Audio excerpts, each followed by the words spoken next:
Welcome to the latest episode of Platform. Today we're going to be speaking to Eugen Enin.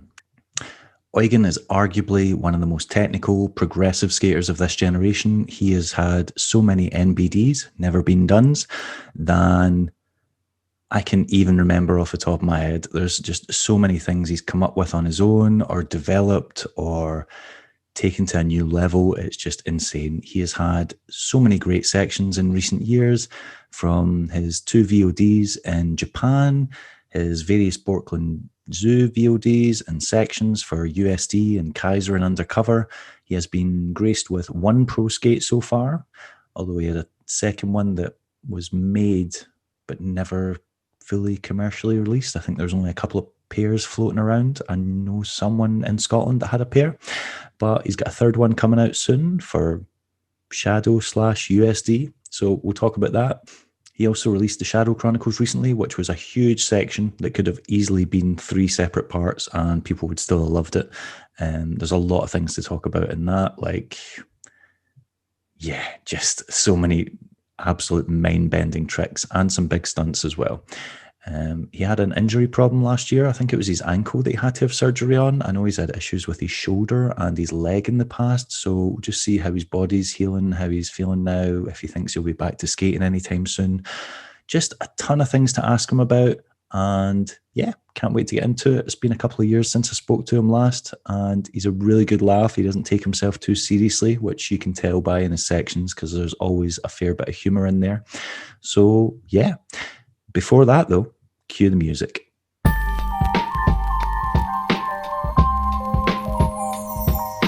platform.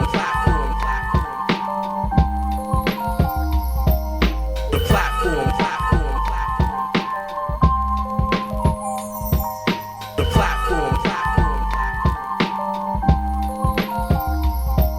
The platform. The platform. Big Eugen. So it's been like a couple of years since we've had a video date. 4 years already. I checked Is yesterday. 4 years. Oh my god, that's even 4 years. longer than I thought it yesterday, was. man. Wow. Yeah, you've done a lot since then. So your brother's place. Does that mean both of you have moved out of the family home? Yeah, not both of us. Right. I think right around when I started my master studies a few years ago, I finally got in. 2 years ago, I moved together with my girl. Was already long overdue. I'm together with her for 10 years.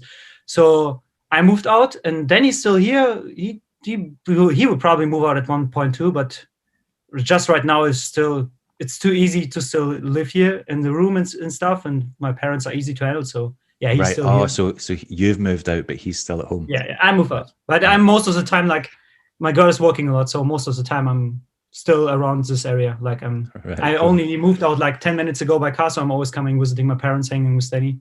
So you're close by. Right, cool. Yeah. So your girlfriend basically said, if you don't move in with me, I'm leaving you, because we've been together for a decade.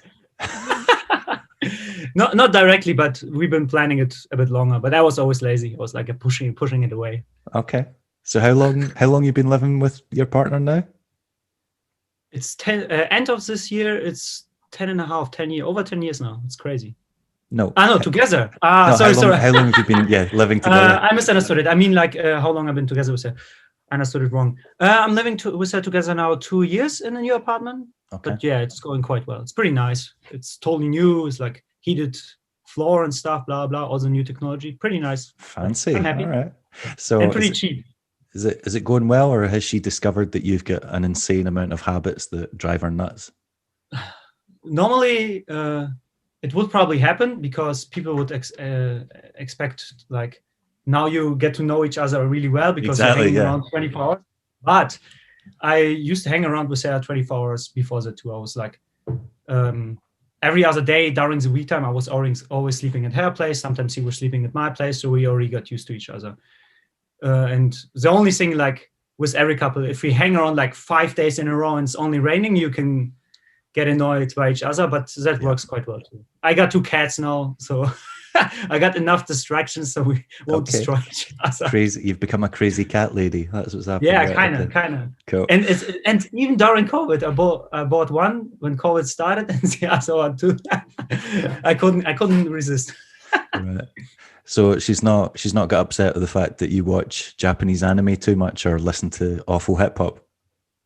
I think the anime thing doesn't annoy her too much, but way too much podcast lately. Like I'm sitting and watching like tons of yours and other ones, and she always been a bit involved in this thing because being together with me for 10 years, she basically saw my whole development and the whole stuff.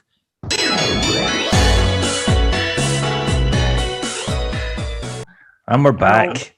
Now we are back. Sorry, but the thing is, I straight away checked the Wi-Fi and our Wi-Fi wasn't shut down. But now I how to say it? I throw out my phone and everything out of the Wi-Fi. So hopefully it won't happen again.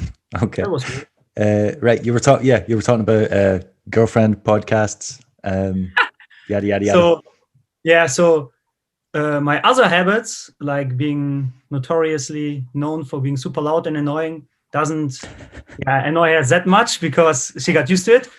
But during the pandemic, I was almost sucking in way more blading content than usual because I've been at home all the time. Normally, I'm always watching together. Yeah. And she got annoyed at one point because I was watching all these podcasts all day long, only home workout and podcasts. It was my basic routine because I'm working at home most of the time, home office, and only did a few things for the studies because I couldn't go to the university anymore, everything home office. And she was working shifts back and forth. She's working at the psychiatry with crazy kids and stuff. So she's coming back and want to chill, and I'm there listening super loud to podcasts with boring rollerblading topics. I mean, she's not wrong. She's like, I'm sick of seeing Austin and Billy and David every time I come in this house. Just get them off the screen. Yeah. But other than that, it was okay. All right, good to hear. How's your ankle? That's a good one. I started skating, but not like real acro Eugen youth skating. But I started big wheel skating a few days ago, almost a week ago. I got the official go from my doctor. But I need to slow down, so I'm not straight away on my Shadow Skater setup and grinding my period. I'm on some AON 72 samples. I'm cruising around, checking what's possible. And I can already say now that the operation was it made sense to do it because I already have more ankle range than I had before. My ankle was pretty blocked before this operation. Right. So don't be worried. It's not like I need to start all over. I need to learn topsides. Topsides and all this stuff kind of works. My main problem was I had a blockade thingy in my front part of my ankle, so I couldn't squat down all the way. Right. I had basically on every bigger impact or bigger gap or deeper landing, I had horrible pain in my ankle. It felt like a harsh sprain, and this was going on for 1.5 years. It was insane. This was the main reason to do it. Right. So it was one of these. It wasn't like a one-off injury. It was one of these things that had built up over time. It was like a long overdue thingy that happens through overusage over 20 years of rollerblading and shredding. Yeah. It was an impingement caused by bone horns that grew, blah, blah, blah. A bit technical. Yeah, they removed everything, cleaned everything. The only thing is, my healing process is going pretty well, blah, blah. I don't take too much, shitty substances. I try to eat healthy, sleep a lot and stuff, so my healing process was going quite well. The only thing is, actually, it was planned to be a small operation, and my healing process was approximately around 1 month, but the doctor wasn't expecting my ankle to be that shredded. I was expecting it, our sport, and and I told him please check the whole ankle, and he was already curious, what do you mean I need to check the whole ankle during the operation? Do you have surprises for me hidden somewhere? And I'm wait for it. So when he opened it up, it was shredded, and I have atrophy. Fourth stage, super crazy stuff.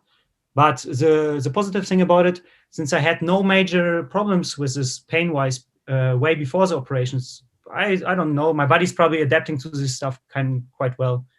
And through this factor, you can say probably my healing process will go well and everything will be fine since I had no major problems with it before. And the main problem was just a impingement, and they removed it. So I should be fine. But instead of 1 month recovery time, since the operation was a bit longer than expected, my recovery time was pushed away to 3 months. And I woke up literally and those doctors telling me, I was like, oh shit, I didn't expect it to be that long. But I planned it quite well. I pushed away the operation. I actually was meeting with the doctor last spring, and I pushed it away to autumn. not because I was expecting COVID to hit, but I wanted to skate the whole summer basically. And Outnum, it's winter time and stuff, and I knew like it's probably better to do it around this time. And in the end, it was a good decision. The last 2 months, we had like a harsher lockdown in Germany, and I could start, focus more on my studies again and stuff. And now I'm starting blading again, and it's still quite rainy out there. So timing-wise, I was doing quite well. And my ankle is okay. I think in a few weeks, I will start to skate flat rail a tiny bit and slowly get back into acro. But I don't want to overpush myself. Yeah. I did it too often in the last years. That is what I was going to ask. I was going to say, was the surgery tactical? Like, did you decide when you wanted to get it done? Because it felt like you pushed really hard to get that massive section finished. And then you're like, right, now I can let the doctor cut me open. Yeah. That was basically the summary of it. Perfect time to do it, because you've got the whole winter to recover, and then theoretically, by the time spring comes round and it starts to dry up in Germany, you'll be hopefully almost. That was the main. Nice. Yeah, People need to understand, like, this whole impingement thing kind of lead to the tip of the iceberg, and got at the point where I couldn't, just ignore it. Right after the last Tokyo trip. On this Tokyo trip, I just overpushed myself. It was 40 plus degrees every day, sweating. I was skating 6+ hours. And after I arrived back home, I couldn't walk properly. And I waited way too long again, and finally checked the doctor. And we found out about the impingement, made all the extra MRT checks to see what to do and stuff. So, and at this point, you need to, like you already said, you have only 2 options: to operate it straight away, which would probably have been better, or like go strategically and check how to push it away. And the doctor it's a sport doctor. He's like, he specialized into this thing. So he's talking to me.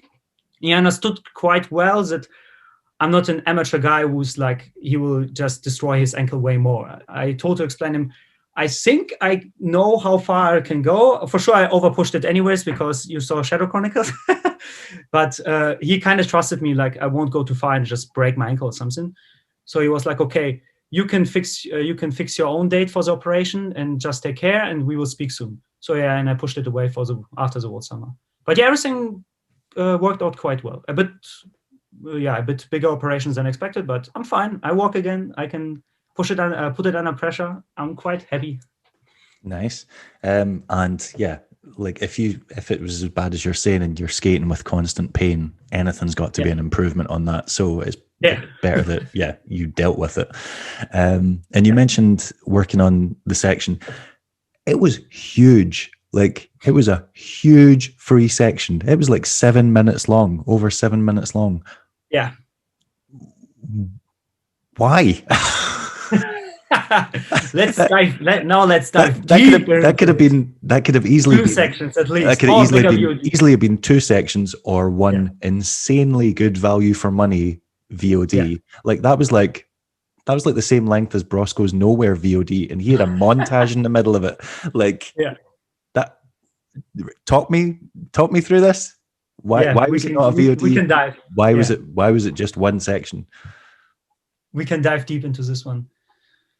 So, where to start? Right before COVID, USD planned something like a bigger tour. I need to go a bit back so people totally understand it. So right before COVID, it was end of 2019. USD was planning a bigger tour after Winter Clash to meet up with the European homies and with the US homies too, and plan like a tour video or finally a team video, something like this. But we don't want it to over plan it, but to startly like kick it to make it it work finally after all those years. Everybody was hyped. I was just too, and at this point my ankle was finally healing a tiny bit after the Japan stuff when my impingement occurred, and so I started slowly filming a tiny bit, and the first clip's been most of the really experimental ones in the Shadow Chronicles, because I couldn't put my ankle back then already under pressure. So this is how all the really mushroom blading inspired. Just like the rolling on your bum over handrails to topsoils and stuff like that. Yeah. All right. Okay. I was just into dancing mood at this point. Oh, it was. We could talk hours about these kind of tricks. Oh, my brother was always like, "Eugen, are you serious? Like, is this trick?" When you did the little like pivot to then like, roll over, I was like, "That's new," and I was like, "That's a bit strange even for Eugen." Yeah. That's okay. Yeah. Okay. Danny wasn't sure at all, and Sven, our homie, is always enjoying this kind of stuff. But Danny was like, he wasn't sure, not like complaining. He likes this kind of stuff too, but he's always having in back mind like the public needs to love it or to like it kind of way too. Yeah. But on the other hand, he gives a shit about the opinion of the public. But on the one hand, he wants to have it good. You know what I mean? Yeah. So yeah, and I was playing around with these kind of tricks. And at one point, I finally could reach a point with my blading that, I could put it a bit more under pressure again. Still totally under pain, but it was more doable to do normal kind of tricks. So, and at this point, COVID hit. And all the planning, the touring plans with USD been canceled for sure. It made no sense to go with the whole team to France or something. So, and we pushed it away. And I was like, I already have a bunch of clips and I don't know what to do with it. And Danny and me we don't want to do one of our session videos again. We did like back then the Shaolin sessions, the freestyle sessions, and the bebop sessions videos. We we want to close this concept and don't want to do it again. We want to do something else. And I was on Shadows, and I felt like it felt like the right time. Like, I don't want to go full cliche, but it felt like a new point in my life with my ankle injury, with skating Shadows because of my ankle injury. They're a bit taller and help my stability with the forward flex and still have the sidewards flex for topside. So just perfect for the moment. And it felt like a right moment. So like, maybe I should switch all over to on Shadow skates for a while and see what happens and film a profile with it. And we will see. And in the end, if we have enough clips, we can still decide what to do with it. But we've been talking like we can decide at the end what to do with it. Maybe it will be VOD, but Danny and me knew quite well back then that we want to have it for free because now we go deep. In the last couple of years, both of us, we didn't been annoyed, but we've been a bit, how to say it, not unsatisfied. Disappointed. Young Jamie is around to help me. It was translation and stuff. We've been a bit disappointed with the quality standard not for all VODs, but for a few VODs, because the whole concept of VODs kind of got not boring, but it hits the mainstream and people know what it is, and people got a bit more picky if you want to buy it or not. And back then, if a VOD was released, it was something rare, and most of the VODs been good. Only a few, like 1 out of 10 was a bit meh, and the other one been good. And since 2040, since KCMO and the other ones from the US guys, the first one hit, the quality standard got a bit low, and for sure the sales got low too. And we felt like it was the right time to release a pretty strong free section. I actually did something similar. Maybe you remember, you already mentioned Alex Brosco's VOD back then, the face melt one.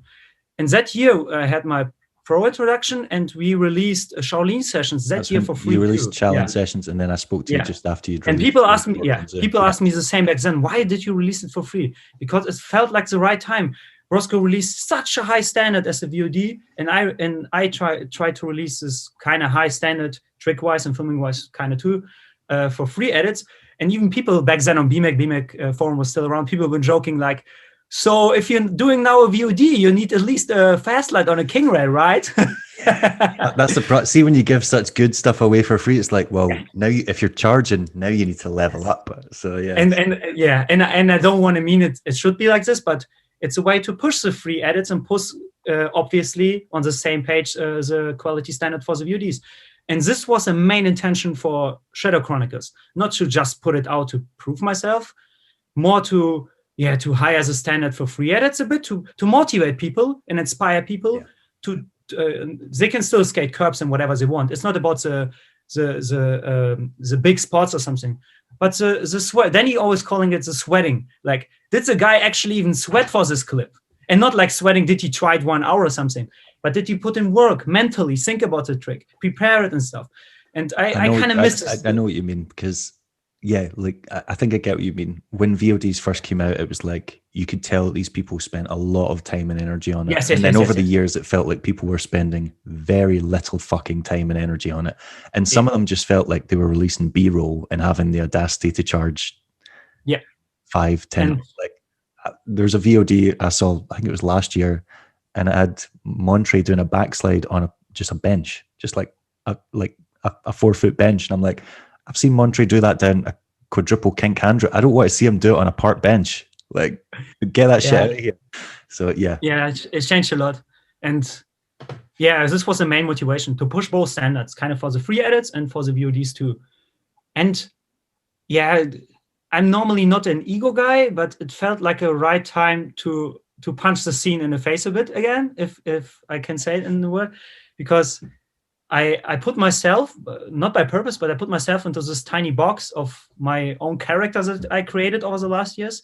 Because people, people think if they watch all my edits, and I post obviously way more than other people with Bokman Zoo other stuff, I'm annoying online. I know, with all the edits, and every week another Bokman Zoo edit, people are already like, oh, another link in bio, what the fuck? But people think they kind of know me, and honestly, they don't know nothing, because they only see what I allow them to see about myself. And they put myself into the box and created this character that I kind of basically created by myself. Yeah, I put myself into this tiny technical skater box. The sweatpant ninja. Yeah, exactly. But and a few people know that I can throw a few bigger gaps or like a bigger spot, but I rarely do it. Or only a few people know that I'm enjoying mushroom blading way longer before it was actually mainstream and cool and stuff. I was still enjoying it for years. So it felt like the right time. Yeah, I think I want to release something, more deeper, more meaningful, and more expressing myself. And this was the main idea behind Shadow Chronicles. Yeah.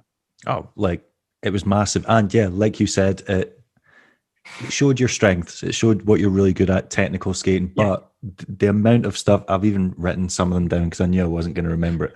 There's so much stuff in there that just was even surprising for you, like stuff that we've not seen. You, like the alley-oop thread the needle on the rail. I think it was like Soyal to Porn Star or something, with a grab the whole way through, or the alley-oop Fishbrain to, like, was it negative alley-oop Fishbrain? Yeah. It was like it's like a drop-down switch negative Fishbrain. Yeah. Shout out to Joey Langer. I kind of stole it from Joey Langer. He did something similar. He did just zero spin Macue to negative Macue in a box on Instagram. I was going to ask if you'd seen it somewhere before. Right. Okay. Yeah. And when I saw it, I was like instantly, oh, okay, I can do it with alley-oop Fishbrain on a handrail. I could try to do it. And it worked out quite well. Yeah, it worked out very well. Yeah, even when I watched your B-roll thing during the week, and I was like, you didn't even get hurt when you missed. Just a few tries. It was insane. Yeah, because it's one of those ones where if you miss, you're just hanging over the center of the rail, facing down into it. But you still didn't. And the rail had one of those. Yeah, and the rail had one of those donkey tails. So if I miss, you can hit it. Oh, dude, and I don't know. And the funny thing is, I did it straight away after the alley-oop grab top sole rewind porn thingy. And this one took me pretty long because it was so technical and with a grab. Yeah. And I was pretty exhausted. And after I took a tiny break of 10 minutes, drinking some water, I was like, hey, Danny, I have another idea. And he's like, no, let's just move. Let's just move from this spot. I was like, give me a few tries. And I laced it in a few ones. It was jokes. It was stomped, yeah. Also that... Yeah. Trick that just didn't make, well, actually, there were many tricks that we're going to talk about, a few of them. There were many that didn't make sense. What was it, 540? Was it like 540 the first set and then Misty the second set? Was that what happened? It was Misty flips the first set and switch 540 is the second one. That was it. I got it mixed up. Like that, no one goes to that and goes, oh, this will be a good idea. Like that's not... Even Montre is like, oh, probably like 3 the first one and Misty the second one. No one does the Misty first. Why would you like? Yeah, that was nuts. Yeah, the short behind the scenes story for this one. I planned it pretty long. I know I've been at the spot a few times. Maybe you remember I did like a few other lines with like switch 180. I've seen it before. Double grab, and true spin wall ride.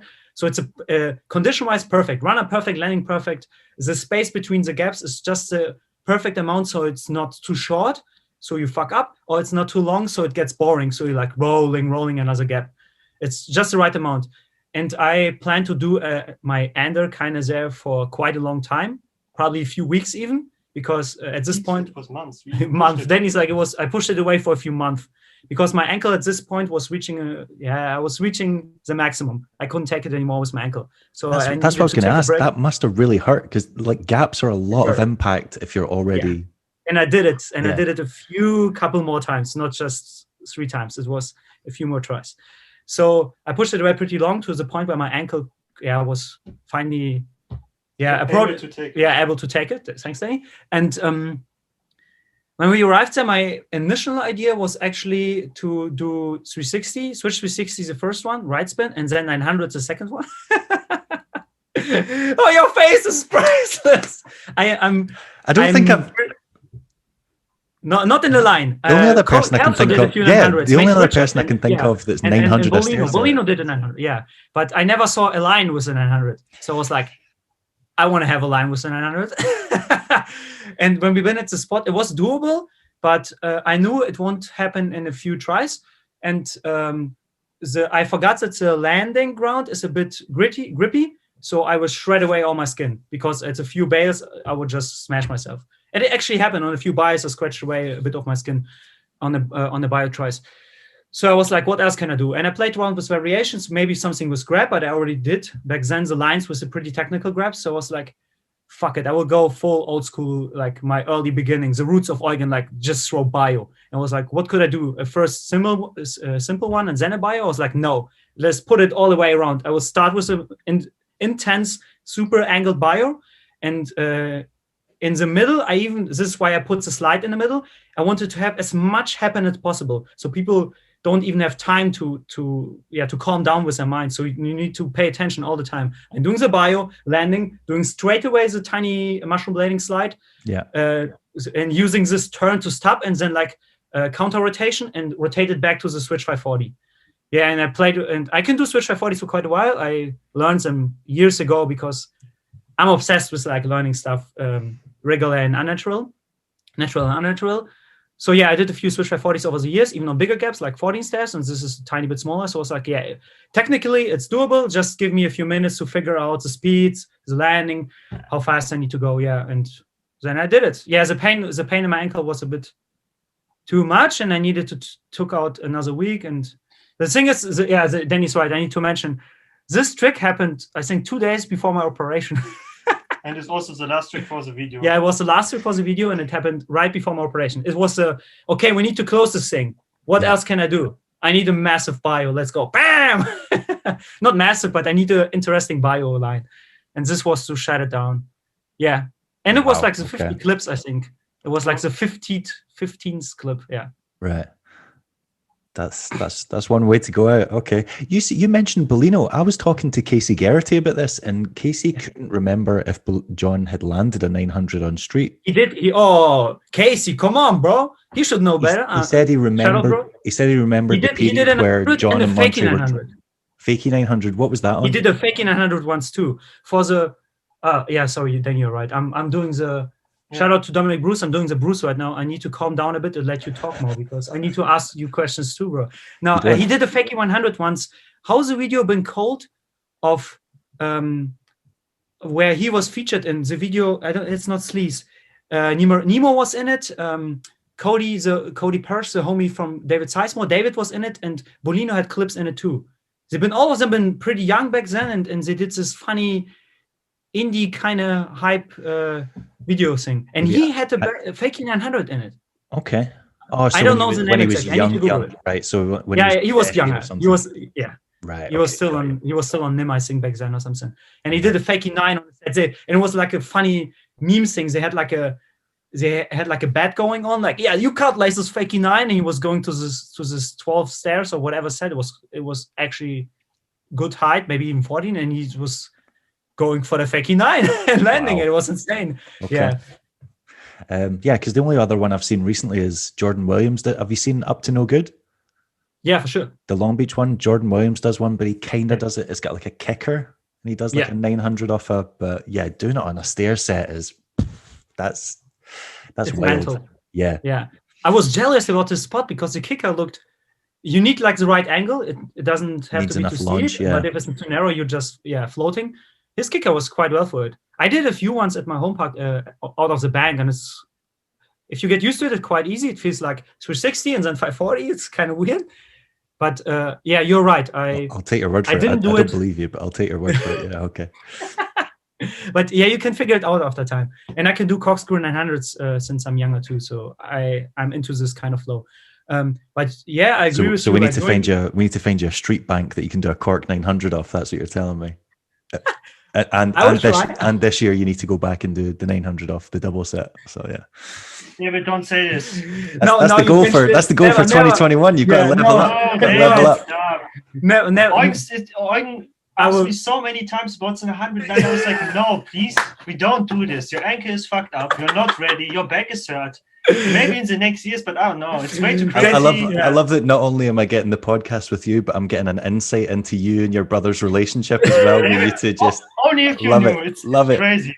It's just mental. Then it was slowing me down. I was already like, I had fucking water dripping down. I was like, I want to have this 900. Danny, I need this 900. He's like, shut the fuck up. Yeah, no. I never did it. I didn't try it yet from flat to flat. The aspects that you mentioned, because it's true. I agree with you. It's way harder to build up the momentum for the spin without the kicker, because the kicker helps you. It's insane. I did a few frontside 720s and fakie 7s. This is why I think it should be doable for me, and I got some movement pretty naturally over the years now. But yeah, this is why I was hyped. I was building up this crazy pressure on me, and when we arrived and I realized it's too much for my ankle, it was quite relieving. Like, okay, I will just do the bio line. Yeah. I love how you're like, oh, I'll go with the safe option. That's the safe option. Yeah, right, cool. That's not a safe option. Yeah, if you would know that most of the other tricks I planned. It's always plan B. So most of the other stuff was plan B. Actually, I planned way harder stuff. I want to ask you about that. See where you do the 4 rail transfer. So you do like Royale. Was the plan always to stall the fence? Or was that the backup jump plan? over it. Because I saw you trying it, and it looked like you wanted to huck over it. But I wanted to huck over it. Did you just get too tired? Yeah. I was the first thing. I was getting too tired, and then I realized for sure my ankle, the impact would be quite heavy. The other thing was, you saw my speed level was getting just dropped, pretty low at the end, and even if I could have jumped over it on the landing, there is like a tiny street piece. A curb, and I need to jump over the curb too. So if I would hit it, it would be dangerous. And when I was going faster, when I was approaching the wall transfers faster, I couldn't reach the last rail, because if you go faster, you're too fast as the third rail, and you're just flying out. Yeah. So once I find the balance between the speeds that I need to get to the last rail and jump over it, I was realizing now it won't happen. So I will just jump on the fence. I'm not happy with the clip. Like, it's impactful and it looks great, but I didn't think you would have done it better. Yeah, because there was a few attempts I saw you, and I was like, he's running out of rail. Like, and then the one where you landed in the B-roll, it showed you the full clip, and it showed you stumbling away. And I was like, there's no way Eugen's going to be happy with that. So because I saw in the actual edit, you, like, your brother cuts it really quick. So you've obviously been like, do not show anyone that. I don't. Yeah. But you still landed it, and it's still an insane 4 rail transfer. It's okay. Thanks. I appreciate it. Like, it's okay. Like, if my ankle would have been in a better shape, I would have probably tried it a few more times. Not like another hour, but a few more times to just figure out if it's possible to go further. But at this point, even my brother was tired. We've been how much? 1.5 hours in? Yeah, 1.5 hours in. And it was pure leg day. And you can see they've been super tall, the rails, the trans have been. It was just hilarious. They were not close either. They were far apart. Like, that was an over a 6-foot jump each time. It was, I was pushing it too far that day. I probably wouldn't do it with if I like afterwards with the ankle conditions back then and stuff. I wouldn't repeat it again. Wasn't a smart decision back then.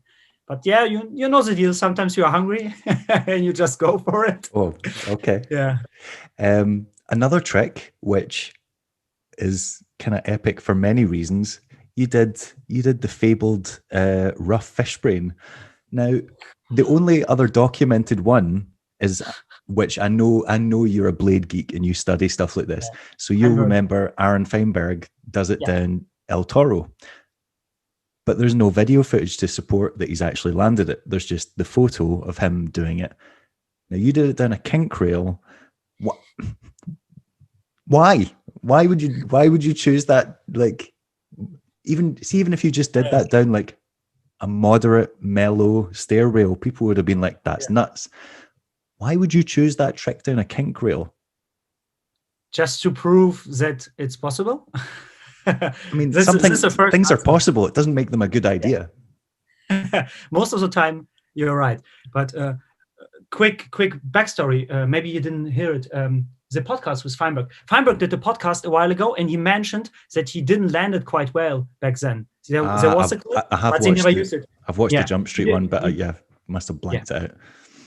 He did like a Shima lander, like we always call it as a joke, as an ironic joke, when Shima back then has a crazy time where he was doing all the big tricks and he was always landing super sketchy, but risky when with the knee on the ground. Yeah. So he had Aaron mentioned back then that he wasn't quite happy, and for him it didn't count. The landing was shitty, so he never used it. But this underground legend was going on for a while, and everybody knew about it. And a few guys that I really look up to, been doing these tricks every now and then. Like Richie did a few Rough Fishbrains, even a-loop Rough Fishbrains, but on more chill spots. Sometimes on a down rail in the Scottish skate park, the super long one. And Dustin Werberski. So he did it. He did it at Unit 23 skate park. He did a Rough Macu. Yeah. The wall rail. Yeah. After he did the Bambi, the double rough one, he did a Rough Macu all the way. So Richie could probably lace it on a King Rail too, I think. But you know the deal. You need to push yourself to the point where you're like, today I'm going to the King Rail and that's a rough fish. And you don't wake up every day and go for it. So I was planning this one pretty long. This one was one of the longest planned tricks. I was having it in mind for almost a year, even before I was starting to film for Shadow Chronicles, and I was planning to do it at this spot. The spot is well known for a few guys because I did my fast slide in Shaolin. It's been in your other sections. Yeah. And you know the deal. If you've been there once and you did a fast slide on it, you know kind of the maximum where you can push it on the spot.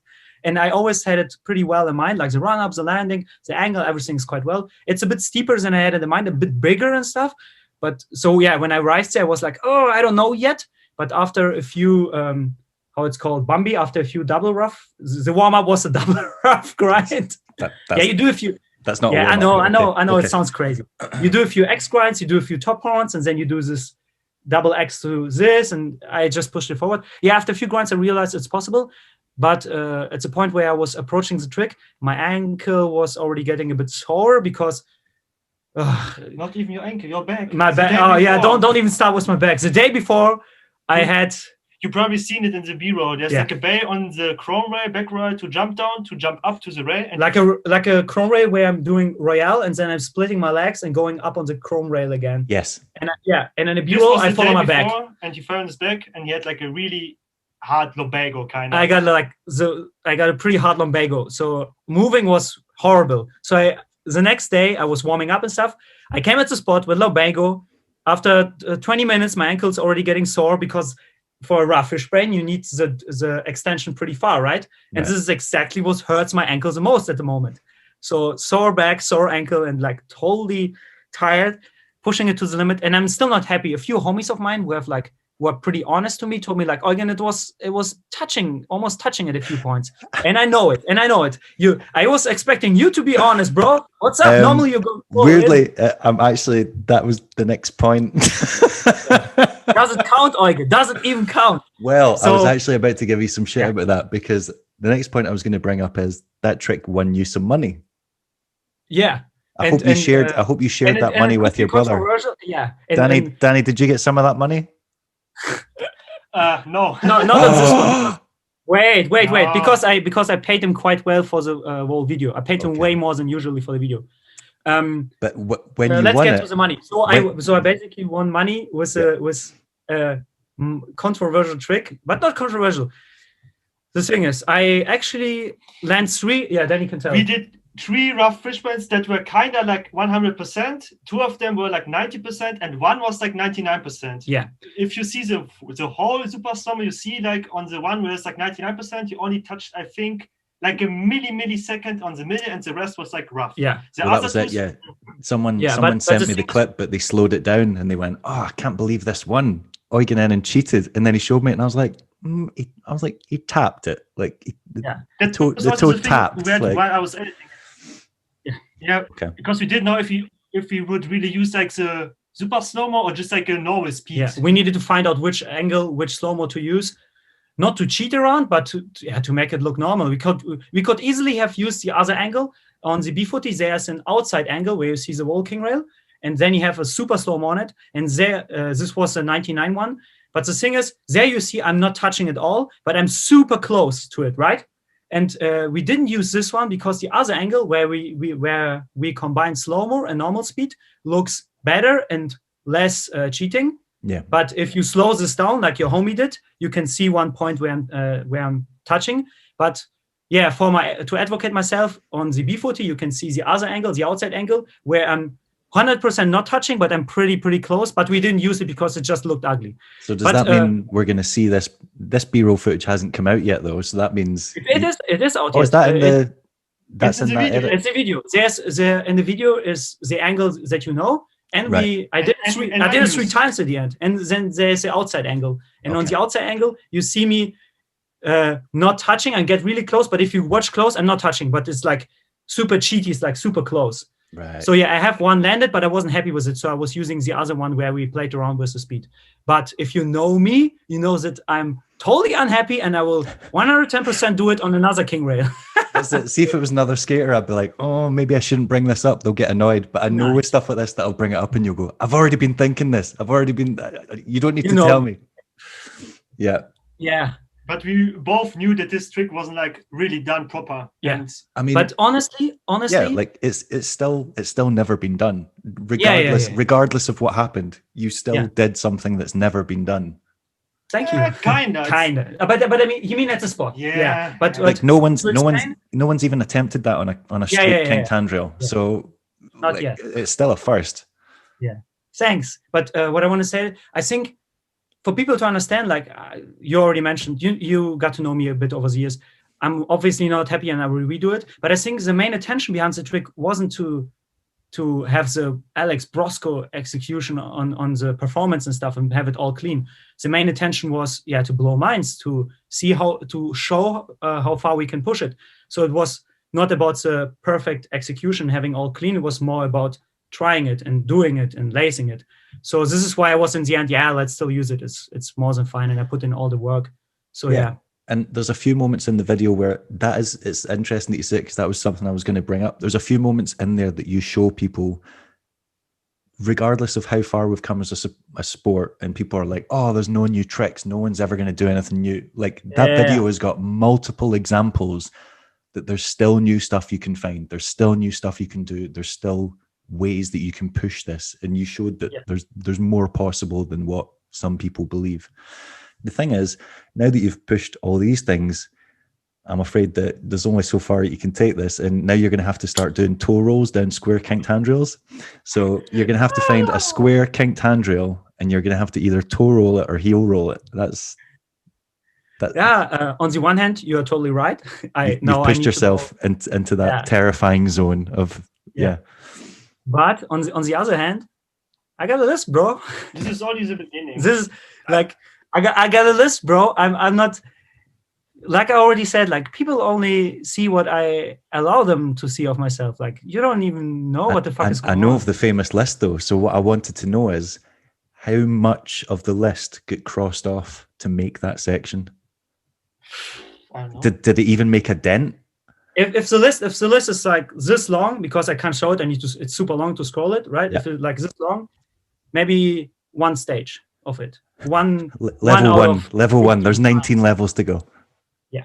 And most of the other stuff is even easier than these tricks, but I chose, because if you rewatch the edit, I actually have less switch ups because you say like how far I can push it. I can do a rough fishbrain on a king rail to another trick to switch it up. People think like this is the peak of what Eugen. No, this is just we are just starting. I'm aware you've got more. That's the scary part. I know. I'm aware of the list, and I'm sure it grows every day. I'm sure lockdown has not helped. You're probably just sitting at home going ding ding ding. I got a few mental ones. Yeah. I add a few really special ones during the last couple of months on the list, which are 100% doable, which are even easier than the ones.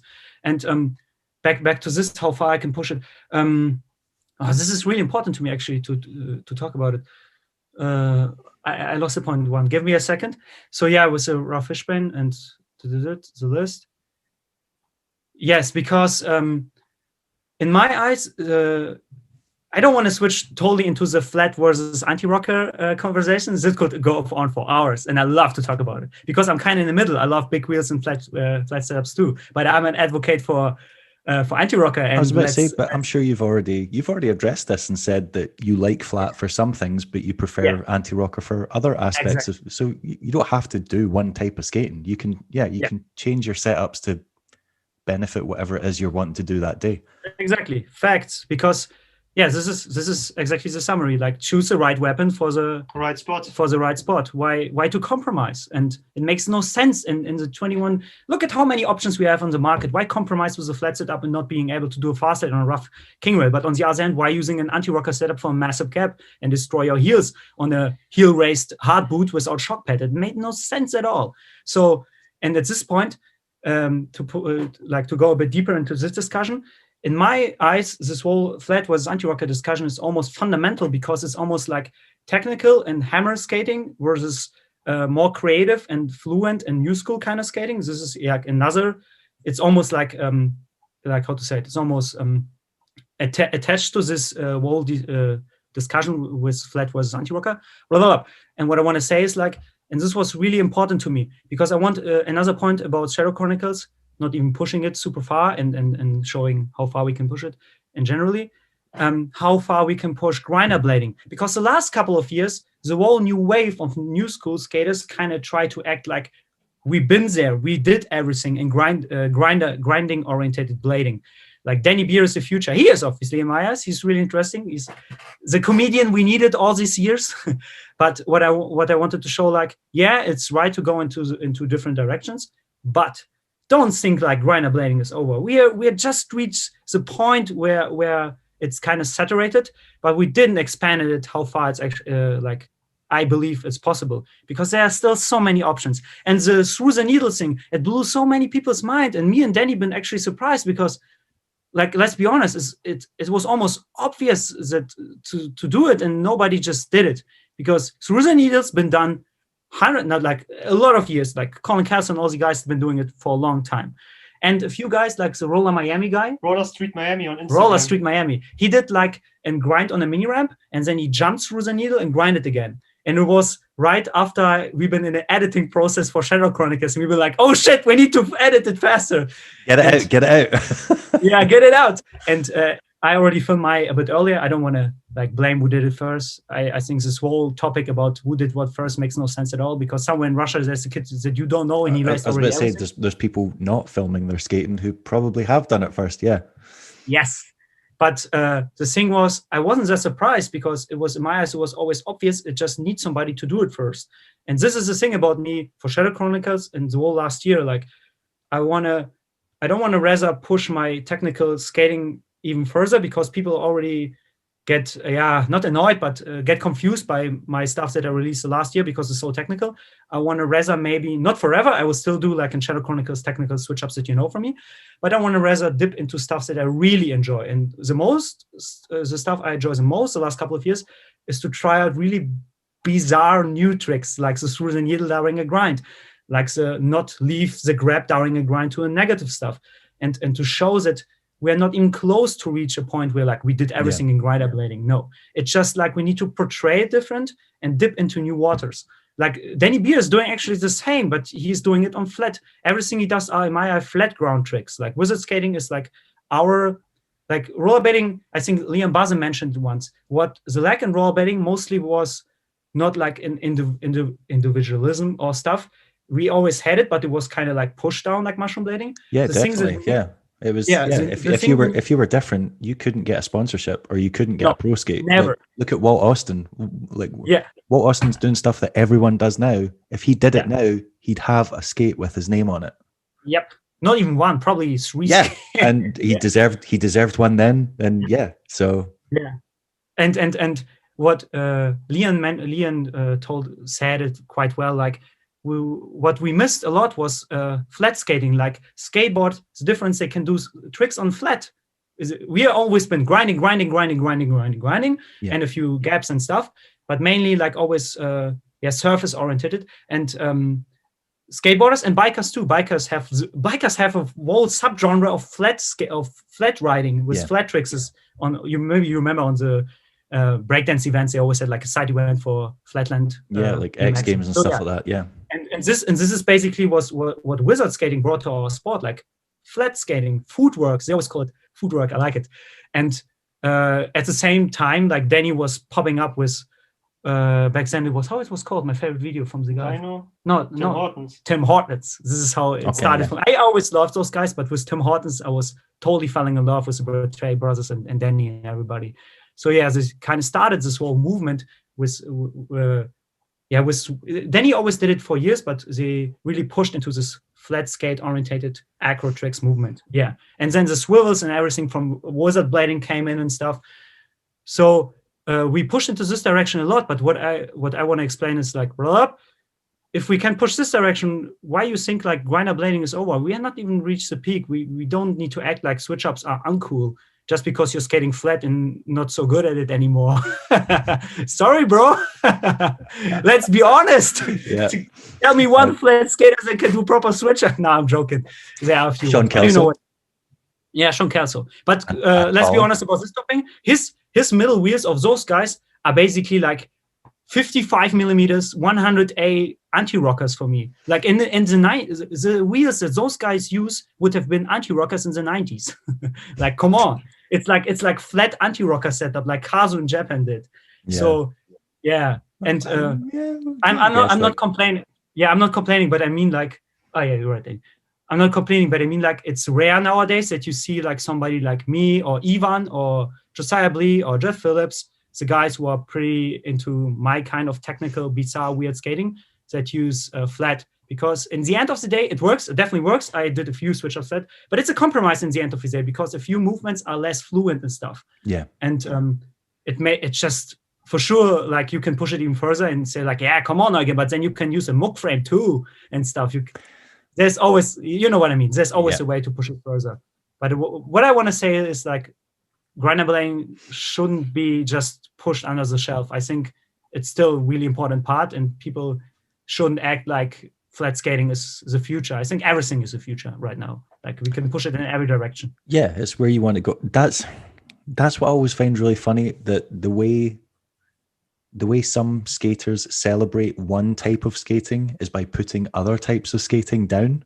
And you're like, you can have both. Like, you don't just like, it's like the whole, whenever you go on Facebook, you see someone go, but your tricks don't count because you do them on anti-rock or whatever. Yeah, exactly. Or someone goes, yeah, but like, you know, like, such and such can skate ledges really well, but why is he not skating anything above knee height? And you're like, well, he doesn't have to. Like that. The whole point is there's not meant to be rules, and by enforcing rules on it, you're just making it like every other sport. So, you know, if you want that, go fucking play football and stop being so pedantic. I just find it really, it's like the whole stunt versus creative argument, and it's like you can have both. Like you're a perfect example of that. You do big tricks, you also do little clever tricks on small stuff. Like you can, it doesn't have to be one thing. Why do we keep trying to categorize? So, or like Danny Beer, they're like, just Danny Beer's a weird skater. Danny Beer is a very athletic skater. Like intelligent, smart guy. What was it? Calls from the bank? That gap he does off the stair set, and he just goes on for miles. Like that.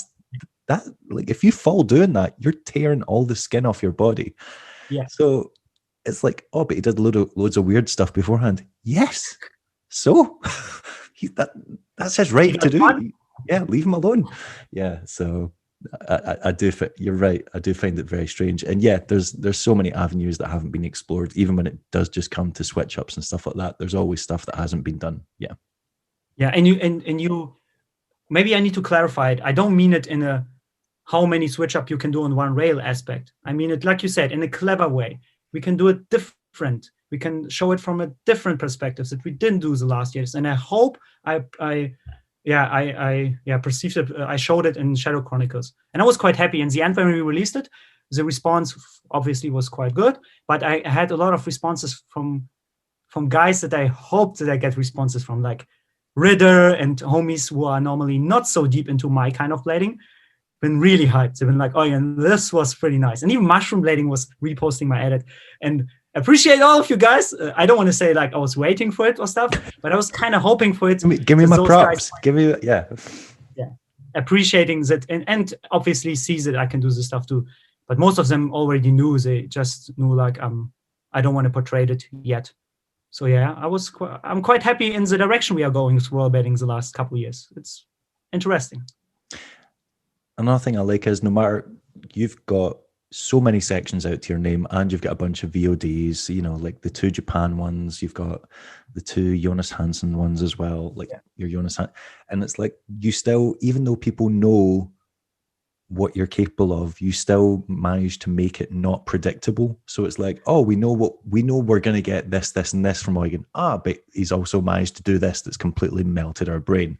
So I know you say it like you think you annoy people by being online, and I know your sponsors are getting good value for money because you're always creating content, so they're happy. But I know that you as a skater you're very conscious of, I don't want to be too in people's faces because I don't want them to get sick of me, or you know. But I don't think you're in any risk of being predictable yet.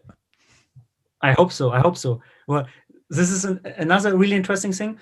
Yeah, for sure. During COVID, all of us had the time to rethink their life a bit. And I figured I kind of like, especially at the time with my ankle and being in pain all the time, for sure I was trying new tricks, and I was like, okay, I'm rediscovering what's actually making me happy. Like all these funny, interesting new stuff and tricks that don't have to be big all the time. But an aspect that I really fell in love the last year exactly is it used to be always to impress people kind of way, and I put myself really hard under pressure the last couple of years and hired my standard. But nowadays, like I already mentioned to you, discover new tricks, and you can summarize this aspect basically to surprise people. I love it. Like I think the most factor about Danny skating, about the new skaters, is not like how hard the trick is or how complicated. It's a surprise. It's like to melt the brains. And yeah, the surprising factor will be probably even bigger, hopefully, in my next edits, because I really focus on this nowadays.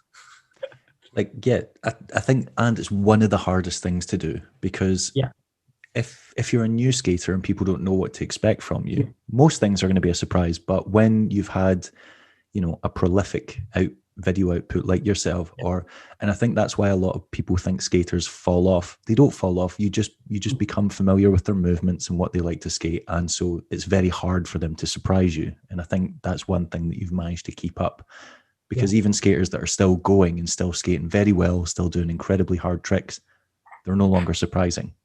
Yeah, and you're right. Yeah, it's almost like a development curve, and you hit the point of oversatisfaction for the market, kind of. Yeah, you're right, and it's pretty hard to develop, because if you didn't try to be on the upcoming stage more flexible, so you're not prepared for the oversatisfaction moment because you can't change your blading anymore.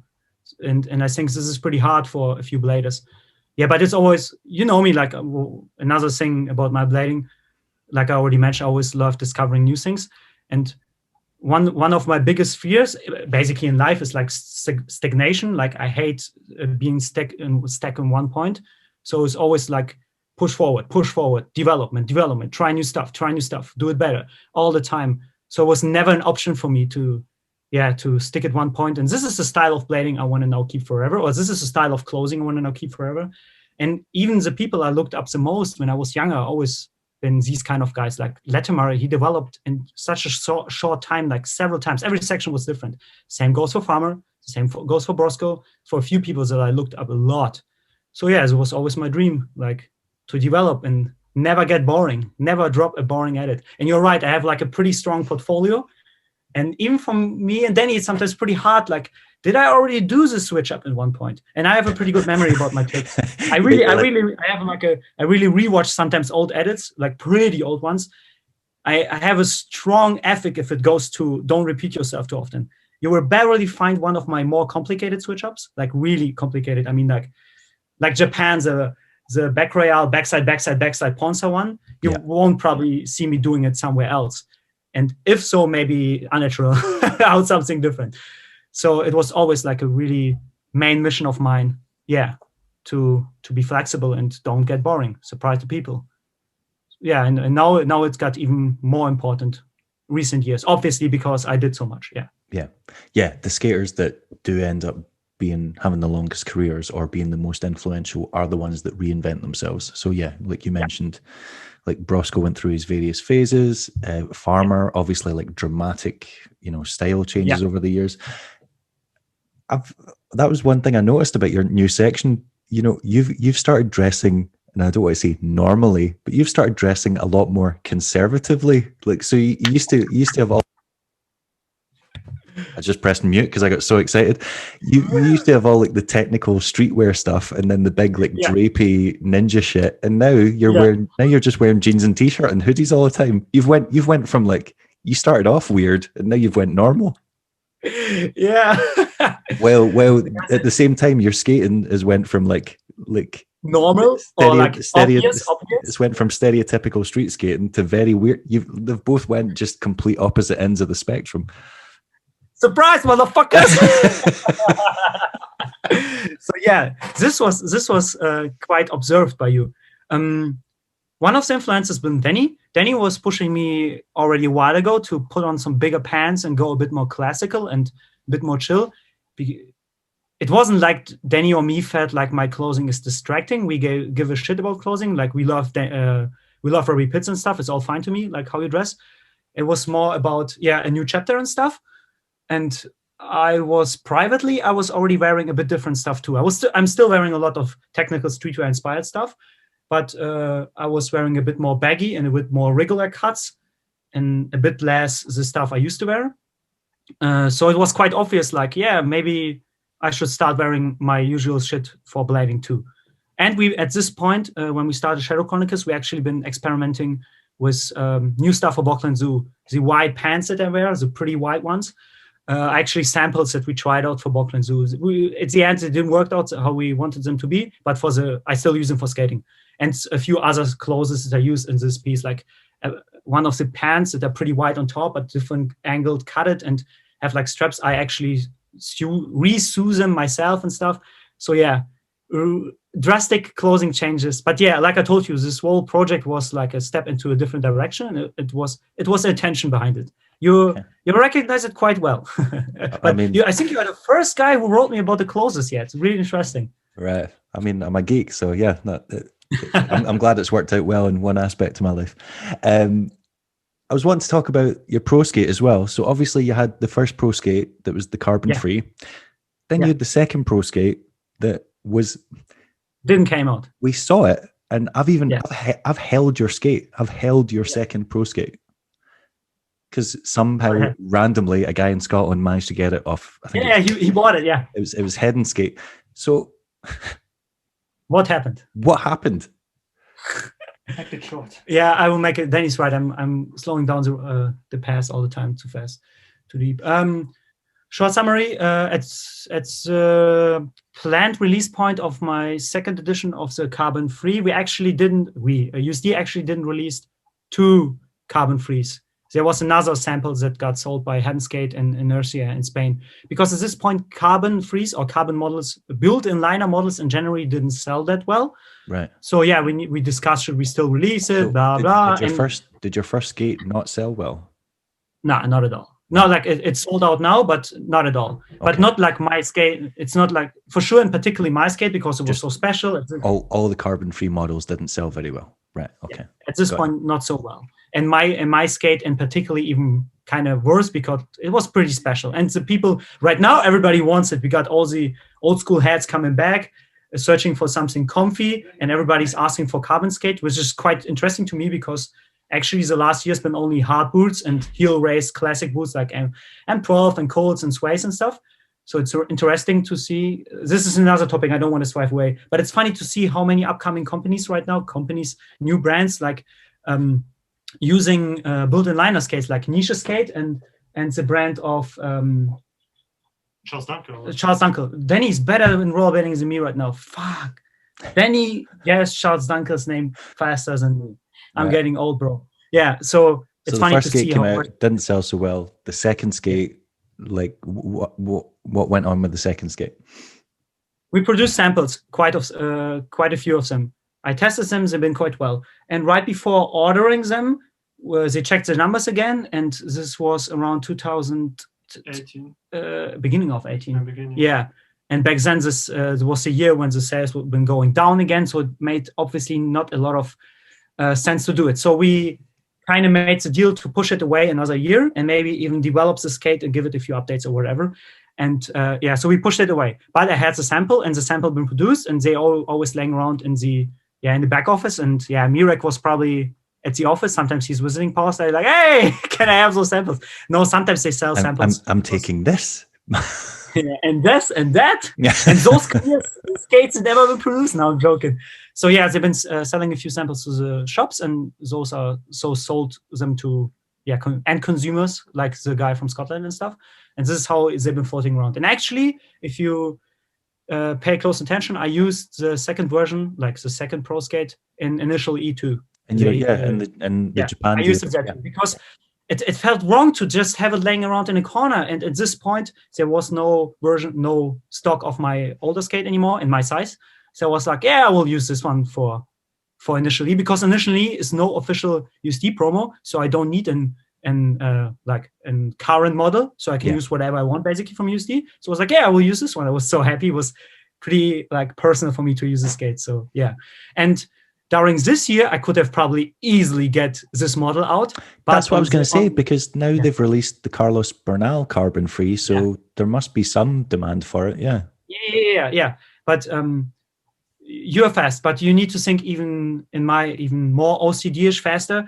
Think twice, because obviously Carlos was the next in line. I already had my first Pro Skate, was in line for the second Pro Skate. Carlos never had a Pro Skate. He put in proper work, and he even talked to me like, Eugen, Carlos is the next in line, so maybe your one will get pushed even further away. And I was like, what can I do instead? Because I don't want to release, in my eyes, it makes no sense to release 2 carbon-free Pro Skate in a short time too during Corona. So I was like, what could I do instead? It was right before Corona when we've been discussing this. So I had the obvious decision. The USD catalog had already been leaked before then, and your new skate was already leaked. No, when was that? When was the catalog leaked? Are you talking now about the new catalog with my Shadow, or are you talking about the? Yeah, when was that leaked? The catalog with the Shadow. Yeah, the catalog with the Shadow was leaked right after we went in Power Slide. Yeah, it was summertime before COVID. No, it was. Yeah, I thought it was before COVID that it was leaked. No. Let's see. Yeah, he means last year. Yeah. Too much topics. My Shadow Skate was leaked after COVID during summertime, when Carlos Skate was already officially planned and everybody knew about it. It was already out. It was already out. Yes. And we already discussed before COVID that it made no sense, because before COVID, it was already planned to produce the skate of Carlos. So I've been discussing, because he was the next in line, and I don't want to steal away the spot, because he earned it so much. And on the other hand, I don't want to release too many skates, because back then, before COVID, we didn't know that I could have easily sold another carbon-free Pro model, we couldn't have just released 2 carbon-free Pro skates in a few months, because it wouldn't have sold back then. But in the end, maybe it would have. I don't even want to discuss it. It's so complicated with COVID. Right. COVID changed the whole discussion. But wait. To get back to it. And the other obvious choice was like, I'm in the office and we talk about it. And I asked him like, I don't want to wait even longer, because my last Pro Skate is 2017 and I've been already waiting 2 years for a new Pro Skate. Now Carlos will get his one, so I need to wait even longer. What other choice do I have? Like, Eugen, we got USD Sway and Aeons. And I'm like, Aeon would be probably easy sold out. I can put in color on it and people would sell out, because Aeons already sell. But if you know me, I'm loyal to what I'm doing, and I don't want to just choose a skate because it's selling well. So the only obvious it would look weird, because you don't film sections in Aeons, you film promos in Aeons, but you don't skate street in them. So it would have felt pretty sold out. Yeah. So the obvious other choice was to change skates, and it was exactly the moment where I already was skating the Shadows because of my ankle situation. And at this point, they actually don't have stock of Shadows. They only sold out the new USD Shadows at this point. So I was like, what's the next? I asked them, what's the next Shadow model planned? And they are like, we don't have a model planned yet. And I was like, can I have one? And they're like, yeah, let's go. And this is how it happens. So now it's already leaked, but only the first samples of my new Shadow Pro Skate, the ugly samples on the catalog. It's not the final one. The final one will look different. Don't be worried. I know you are not into shadows, and it's hard to make for guys like you, for hard boot fans, them appealing. I'll try most. I think I've skated shadows in the past. Like I've had like 3 pairs of them. The problem is when you look down, they look ugly, and and that was when they were shadow. Then when USD got a hold of Shadow and changed the name and brought out the new boot, I was like, how have they managed to make this skate uglier? Like they've taken an ugly skate and made it fucking ugly. How is that possible? Like the green and white thing that Farmer was skating for a while, or green and black or whatever. And then when I saw when I saw that thing had leaked with yours, and I was like, he's not even, why are these his skate? He's not even skating this model. And then obviously the massive section just came out here. But I was like, what? I was skating it for a year, but nobody knew. Yeah. But now that you're saying that you were obviously skating it because of your ankle, it makes sense. And now that you've got all this footage to back it up from like a year, basically a year's worth of footage skating the skate, now it makes sense. Yeah. And first to advocate the companies to go back to Jake. I love the Jake podcast, by the way. Jake already mentioned there are already always 2 sides to these kind of topics. Yeah. And a lot of pro skates, they're not just developed by the company. The riders are involved. If the rider decides for a shitty design, sorry, bro, then the riders fall too, that the shadow skates looked shitty.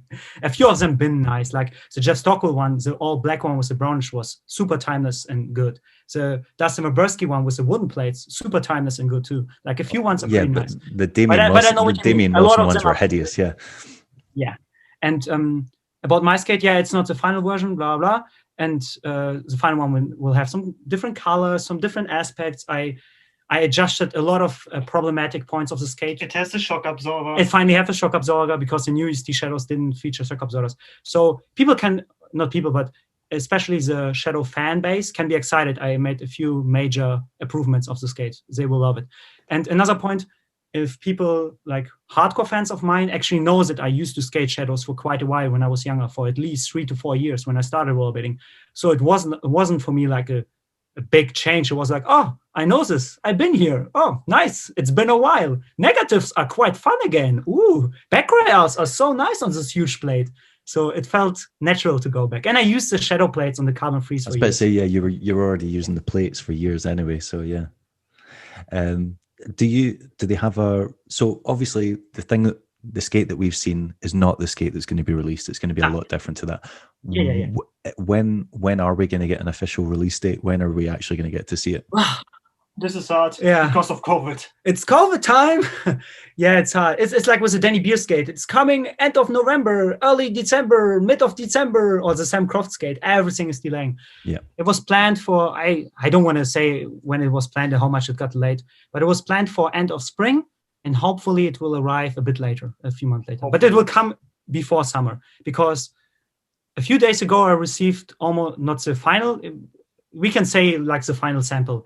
Dude, we made so many samples for the skate. I almost feel bad because I was annoying Matthias the boss and our designer a lot, because I wanted to change so many tiny details, because obviously on a hard boot, which is established, you can't fail much. A Danny Beer skate, it is clear, but it only have actually a different color. You can't fail a lot.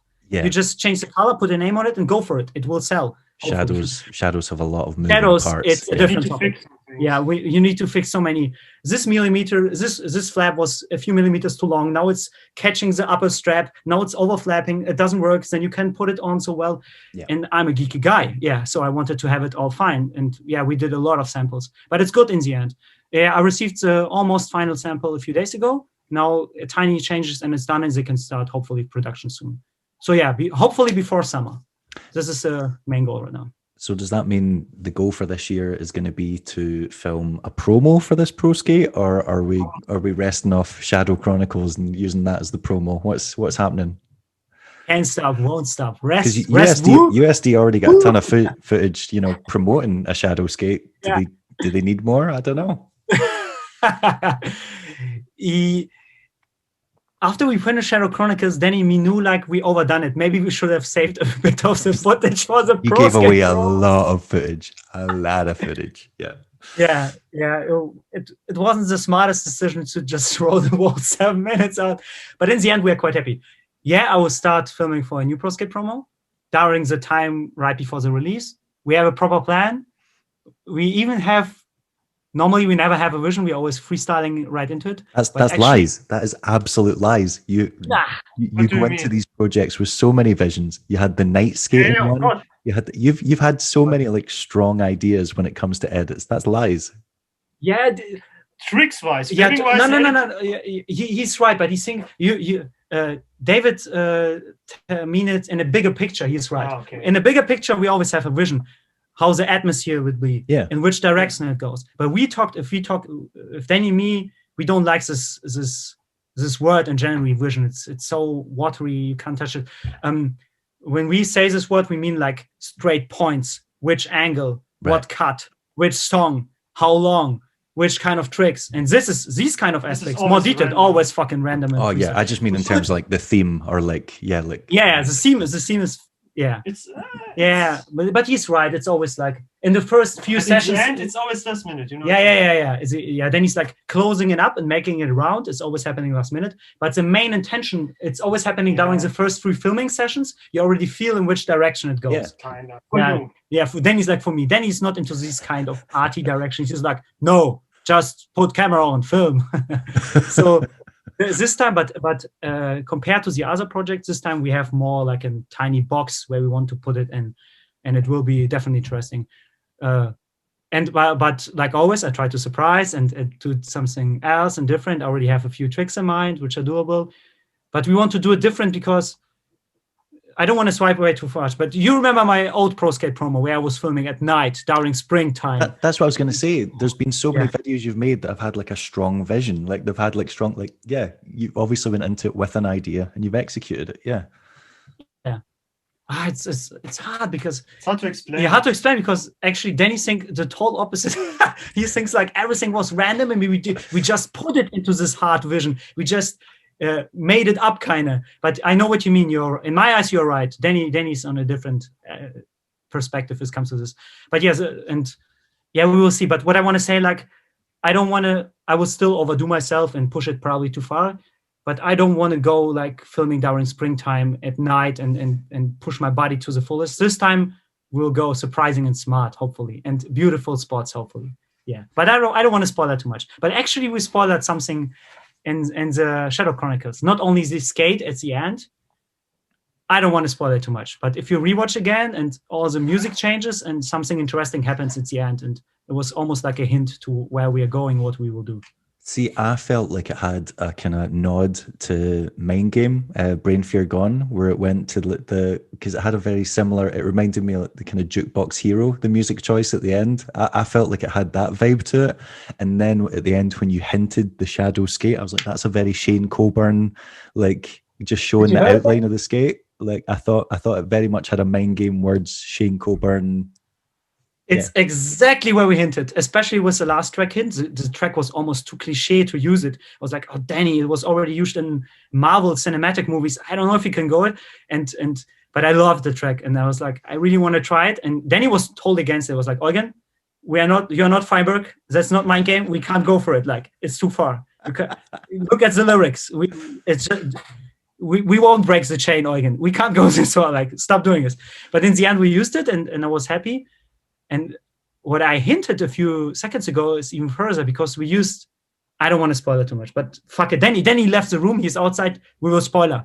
I used another snippet of a track. It's a total end of the video. And this is the spoiler for where we're going and what we are doing. Right. You will see soon. Yeah. Okay. Nice. Yeah. You mentioned earlier did you say you're back at university now? So when are you meant to finish up? Or how much further have you got to go? I should have already been finished, and I could blame COVID, but I won't because I'm lazy. No, I'm not mainly lazy. I start right before I moved together with my girl. I started studying a master degrees, and again, like I did a bachelor in economics and controlling marketing. Pretty boring. I was about to say, what was it? Arts and marketing or something like that? Yeah. Back then I was more into a controlling marketing direction, and right now I'm in a service management direction. Yeah, and it was going quite well. After all those years, I was a bit paranoid if I'm still smart enough. But yeah, I had pretty good exams. Everything was going well, and actually I was supposed to start my final master thesis right around when COVID hit, But I honestly already planned to push it to winter time anyway, because I wanted to have the summertime free and skate and film Shadow Chronicles. And it was like time. I planned, like you already said, I was going full strategic. I was planning to get operated, and right around the time was operation is finished and I have the recovery time, I can start with my master thesis. And I actually already started it. It was a bit difficult because you can't meet your professor in person, so it's everything emails back and forth. So discussing the subject I want to write about, getting the final approval, applying for it was horrible. But yeah, I finally started it, and hopefully around, I have the time window of 5 months or something to finish it. So hopefully in around 4 to 5 months I've finished and I'm done with studying. But it's not like I push it away by purpose, because I love studying, and it's really, you know the deal. You study it. It's really nice being, if you're good at time management, being a student and a rollerblader by side can be a pretty nice life. And I'm almost a bit paranoid about finishing studies right now. Yeah. Plus, it worked out well because you're back studying. That means surely you were getting free healthcare because you're a student. Yeah. Exactly. I see how your brain worked there. Okay. I'm smart. Yeah. Not I'm smart. I mean, like, I try to be.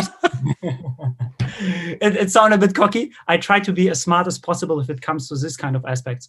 In Germany, it's like until you're 25, you get free healthcare as a student. At 25 to 30, you pay just 100 for healthcare, but for the whole package, so it's pretty cheap still. Normally, It's like 280 if you're doing nothing, or like normally your employer, like your work, pays it. And at 30, I get 30 around April. I will pay 200. So it's the perfect timing. Like, I need to pay after the master's thesis, even if I would keep studying anyway, the full package of healthcare payment. So yeah, I almost pushed it away to the maximum of having benefits as a student. Why not? Yeah, if you can do it. Exactly. And I was still hungry for studying. Yeah. 200. You release a VOD, bang, you can. That's giving you a little bit of money. Yeah, pay towards that, easy. You mentioned so obviously 2020 was a shit show and no one got to do anything. You mentioned that USD had a tour planned, and did you say France? In France. We wanted to start. I don't want to spoil it too much, but the plans are canceled anyway. I think we wanted to start in Paris somewhere where a few bigger skate shops are located, and then down the road to South France, and maybe ended up with a few guys who are still down to go further to Barcelona or something. This was the idea, and combine it with the US guys, maybe fly them in, or a few of them, or fly the US guys to one particular place in the US, and so they can film. Yeah, we had a few plans. Was there, apart from that, obviously, like kind of tour video plan with USD, did you have any other plans for last year that didn't end up happening because of coronavirus? Because normally, I know that you've obviously had, Japan trips in the past and things like that, and been in Russia filming for Groovy Deed and things like that. So I was just wondering if there was anything like that planned last year that just didn't end up happening. I don't. First of all, I don't want to complain too much because I travel a few times a year for rollerblading, but I've never been a massive gypsy travel guy anyway. I'm more of a local. I love to stay in our area. But yeah, for sure I had plans. First of all, vacation with my lady. She was super, super sad. But the other things, we plan to go to Barcelona with Danny, and for sure, obviously, always with my brother, to visit Nick and film a few Powerslide promos, have a good time, maybe even catch up Vince and have a chill Barcelona 2 weeks trip and just big wheeling, not because we wanted to do another trip with Vince, but with less pressure and not just filming. Yes. This is why we've been thinking about to go to Barca, just have a big wheel trip and chill on the bigger wheels in Barcelona. This was canceled to COVID. And then Vince now started a more serious project back in Sweden. He's back in Sweden and he's working on something full-time. So he was like, guys, right now it's pretty heavy. I don't think something will happen the next year with me. So we pushed our possible Japan, Asian, whatever trips. We didn't plan something fixed, but we've been hoping away anyway. And other than that, we've been hoping, so Barcelona, maybe with Vince, vacation generally. And I was hoping to visit, maybe Ukraine or Russia again, and this was canceled too. But other than that, I didn't plan too much. Only German trips. Go to Powerslide. I've been there during COVID. And go to Berlin. I've been once because of some crazy last-minute shooting for a lifestyle brand. It was really interesting with your tank. And other than that, I only visited the homie. Maybe you saw it. I had like some shots with. I saw the photos of you and Eugen, but then nothing ever came out, or did it come out, or what? They only made a post. They made all this work for just a few posts. This is how much what happened? money and passion they put in. Yeah, it's crazy. It's an music-orientated DJ kind of club-orientated lifestyle brands. They have like a label and lifestyle brand. Pretty nice guys. A few of them are skateboarders or skateboard-orientated guys. One of them used to even rollerblade. And they catch up with the Berlin scene, but it was right after Winter Clash. So It was cold. Most of the times worked full-time over there. Nobody had time or like the motivation to do it. They wanted to shoot some classical rollerblading stuff because those guys are really interesting. So instead of just getting some cool kid core skateboarder from the city, they wanted to go full kind of like anti and go like into different directions. And instead of scooter or something, they wanted to go like rollerblading. I was really hyped. I was like, hey, this is really interesting. And they didn't want it to have it all, how to say, cliche, like, let's put on the super wide baggy pants or whatever. They wanted to have it a bit old school with baggy pants. You know what I mean? They don't want it to portray us as the fruit Buddhas. They wanted to portray us as urban rollerbladers. And I loved it. They've been super down and they've been so surprised because they normally shoot with skateboarders and obviously they need a few tries for their tricks. And me and Eugen, they're smashing headrests first try. The photographer was blown away. He was like, what the hell is going on? It was raining and wet grounds a day, and me and Eugen smashing 50 stair handrails. Bam, bam, bam. So really surprising, unconventional shooting. And they did all this. They paid our trip, paid one stay at the hotel, and a bit of budget on top of it. A tiny bit was nice. And so this whole tiny trip, just a few days, 2 days, I think, just for a few posts on Instagram. This is how much work they put into these kind of tiny campaigns for their clothing. They made like a few hoodies and a few shirts and beanies. Really nice guys. So were the clothes ever on sale? They've been released, but this brand is pretty popular. It was sold out in a few days. Okay. Hundreds of hoodies of each product. 100 this hoodie, 100 of this hoodie, 100 of that hoodie, and expensive hoodies like 100-something euro. Each hoodie sold out. Even when I ordered, we've been allowed to get a few free pieces for sure. Nice guys. And even when I ordered stuff, some of them been already sold out. I was like, what the hell? It's only 2 days ago. It's crazy. That's wild. Yeah. All right. Really nice guys. Yeah, I like these kind of projects. Is how to say it, like, rather than contracting myself to one brand or whatever. This is why I never like skated for a shop or whatever, because Hand Skate and Noco asked me a few times. I like to be a free agent. I rather do one project with them and then step to the next project. It kind of fits more my view of where I want to go and always develop. I don't like USD is different because USD is like my basement of everything I need and do. But you know what I mean, like further than that, plus I don't like to. Like USD is different because they've got everything. They've got every aspect of bleeding that you could possibly, So did the clothing brand ever get in contact with you to do anything with them again, or? It was, we've been leaving on a good grounds. They've been like, whenever you need help or something from their side, production-wise, because they have like cool studios and stuff, or whenever they want to hit me up for something else, they will hit us up. And I even wrote with them a few weeks later on, just small talked a bit. But nothing happened since then. But people need to understand it's not like they just used me, throw me away. Yeah. It was more of a campaign. It's a campaign at a topic. They used me for the topic. And let's be honest, why should they use it again and again and again? It was more of a short campaign. They've been honest about it, really transparent. And I was quite happy because better than lying to me and say like, we will do more with you. And then I end up getting nothing. Yeah, no, that makes sense. So one of the previous episodes we did an interview with the owner of Words, the brand, and I was quite surprised when your name came up. Like when he listed, I knew you were. When he listed the people that were on the team, I was like, really? You got those guys? Okay, so talk me through it, because let's go. I asked him a lot of questions and he didn't answer a lot of them very well. Like his maths did not add up. And his plan for royalties, while good intentioned and generous, the maths that he described, it didn't add up. Yeah, I know what you mean. And if you don't have deeper knowledge of this business concept and the way he's producing this stuff, it's really hard to understand it. I knew this kind of concept, this kind of companies who are doing it for him, like direct companies, and you've been a bit, how to say it, you've been a bit suspicious about it when he mentioned the direct-to-print companies and drop stuff. Shipping, yeah. Drop shipping and all those companies, because they had a bad image the last couple of years. But it changed dramatically, especially during COVID. These companies are the to-go right now. Like, it's almost outdated to, like, me and Danny are doing it, printing it somewhere at your homies. Because for the economy, for the environment, because you're pre-producing all this stuff, you have it in laying around on stock, it needs to be shipped.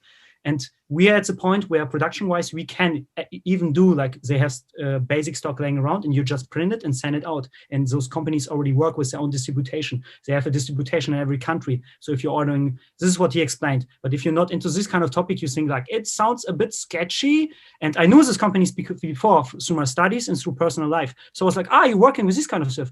Normally, I'm not so deep into this because quality control is pretty hard, since you're not getting the stock before, right? Yeah. But if the you can't see what the customer's getting, and that I'm highly suspicious of that. Yeah.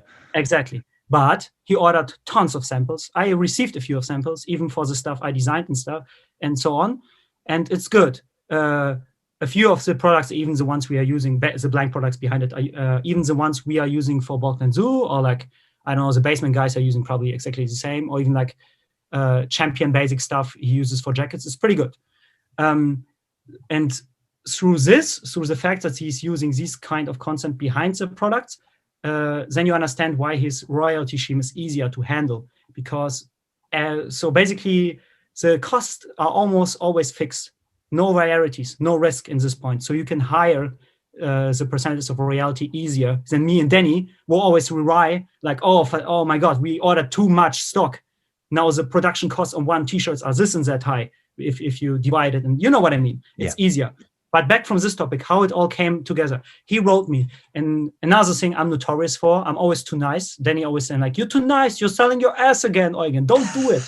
And I'm always, you know what I mean. Yeah. Yeah, I'm saying it in a funny way. But I'm always helping out people, not because I'm a nice Mazarita guy who tried to save everybody. I feel like I kind of own it because so many people helped me out when I was coming up, and Danny knows it, and Danny always telling it, but Danny knows what's up. When we started Balkan Zoo, Tim Wolf from Blackjack helped us. A few guys helped us. Jake from Local helped us. My battery's about to run. 2 seconds.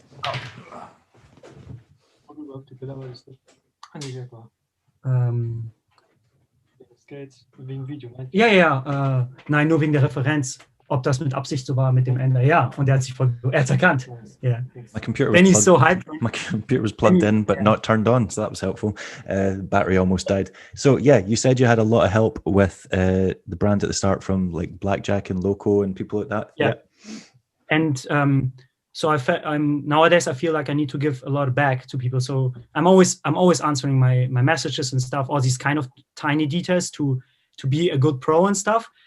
Yeah, you know what I mean, like to be a nice guy. Yeah. And even when people write me and they're like, hey, Eugen, I'm about to start a company, I'm always helping them out, which skate shop to write, because those skate shops are known to help upcoming companies, and so on and so on. Which production is good to use, which kind of samples, maybe not China, maybe go local, and this kind of stuff. I'm always helping out. So when he approached me, in the beginning, I only helped him. I told him like which riders could be interesting for him, which riders are kind of like free agents like myself, and which riders are easy to handle personal wise.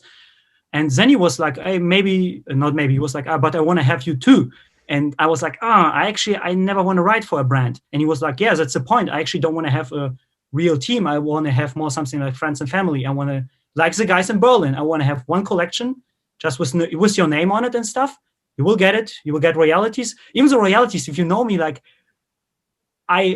even if they are good, like I would have done it even without the royalties to help him and to get free stuff, because on the other hand, like, hey, he's printing the designs I want on stuff and sending it for free and selling it on the site, and I only for one season, and then I'm gone. Like, not a lot of things could go wrong. On the other hand, Danny was getting paranoid, like, Eugen, but what if shit happens, your image and stuff? But look at me, I give a shit about my image. Like, you see only what I want to show you. So what I want, so I have been talking a lot to him back and forth. We've been Skyping a bit. And I got to know him, and I saw at the first talks like what you saw too. He sometimes he have a hard time to explain it, because he's a bit more introverted if it comes to these topics, and he tried to explain it really articulately and stuff. And after a few discussions, when I was diving deeper, I got to know him a bit well and a bit better. So I was like, okay, I think this guy won't fuck me up. And after he sent it the first package, the second package of samples, and I saw that he was selling the few first products, and it was selling actually quite good, a few guys. And for sure, I watched your podcast with him. I was a bit curious about the whole mind game thing, and he explained it to me. And I was like, since it's only the beginning of the companies are like, especially clothing brands are changing. It won't be like the same logo and design forever. Look at Bockel and Zeus, every time something else. So when my stuff gets released, it will still have a tiny mind game inch, since the whole topic of words is like to paying homage to the old clothes. I won't use mind game logos, obviously, but the whole theme of mine will be a bit blanker, minimalistic, a bit different than Bockel and Zoo. But I don't want to spoil it too much. The designs that will drop with my stuff will be almost like a mix of old school inspired stuff with Bockel and Zoo mixed, a bit sci-fi one. Yeah. So yeah, after the first sample stuff, I was like, I think it's legit. We can work with him. And I'm writing with him several months already. So I'm quite sure. But you and a few homies of mine, Danny for sure, and Jonas Hansson, they've been worried. They've been writing me, Eugen, I'm worried about you.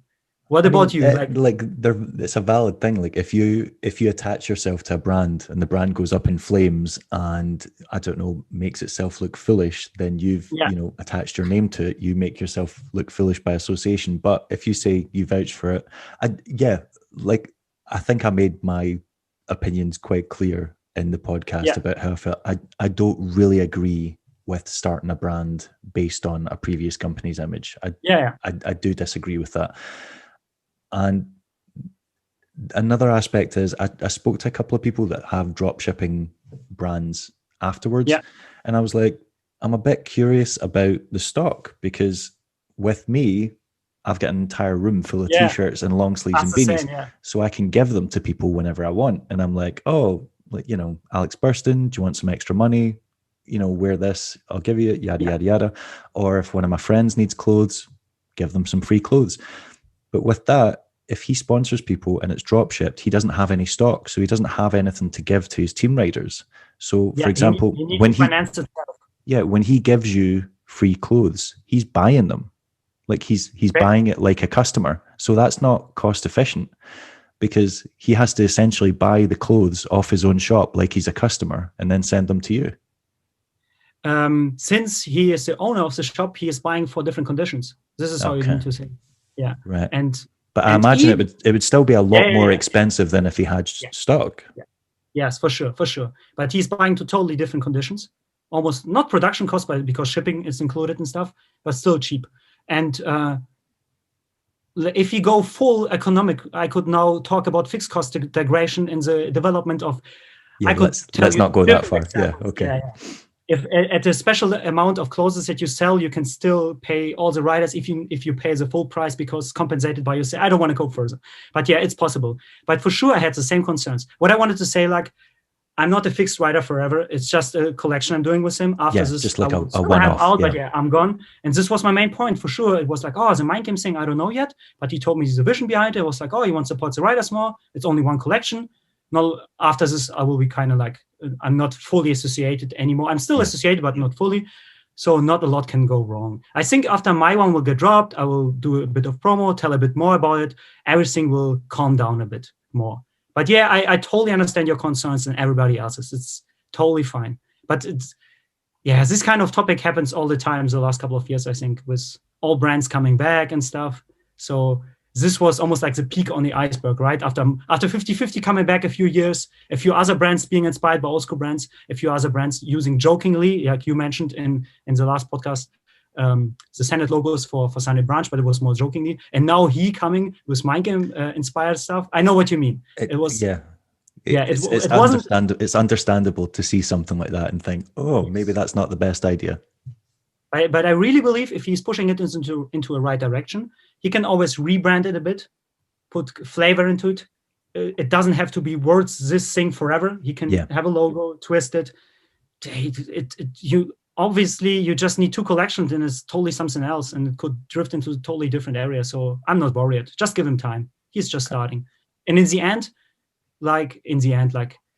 summary, better having this kind of guy, like who at least transparent working with us, telling how much he wants to pay, than a guy who's making trendy clothes with his own thingy, with his own designs, but paying nothing. So I rather have somebody who's at least trying. Yeah. Oh, sometimes, yeah, like his ideas for royalty. Yeah, I didn't. We will see. We will see. Yeah. We will see. If he pulls it off, that's great. Yeah. If he's not paying me, bro, I will straight away tell you. But yeah, we will see. We'll send some guys around. It'll be fine. Like you said, I think there is still, even in 2020, still so little transparency between what brands pay their riders and, you know, the various things they get, if they get anything at all. So on that aspect alone, yes, it is positive that he's at least saying this is what I plan on paying them. So yeah, true. All right, moving on.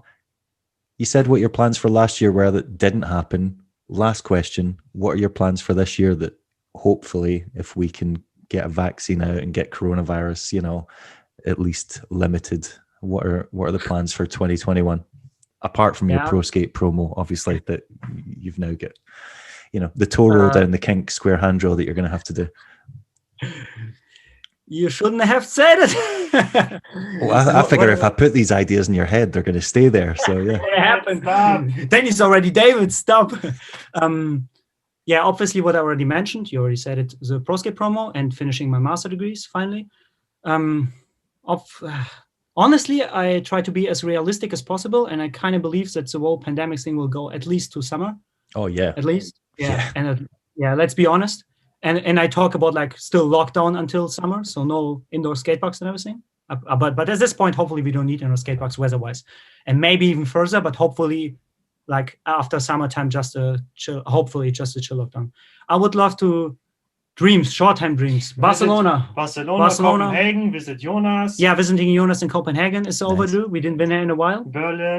Berlin, we need to go back to Power Slide once a year, if possible. At least 1 to 2 times a year we're going to Power Slide, so we need to go back there. It's quite a trip because we live in Western Germany, like it's the edge of Netherlands, and Power Slide is like Irish area. It's the edge of Czech Republic, so it's like 6 hours drive. Prague maybe. Prague would be nice. Yeah. Finish the video with Sen. Drop another video this year probably if possible. Yeah, I love how Danny always seems to know everything more than you do. He's like, I've got a plan. He's a manager. You got the list on the phone and stuff. Yeah. Like you got the proper list. Like what else to do? He's my fucking manager. Manager / agent. I love it. Yeah. Probably tons of bigger wheel edits. Not only because of the money, because I don't want to go full Nick Lomax and expand my portfolio of being a big wheel skater.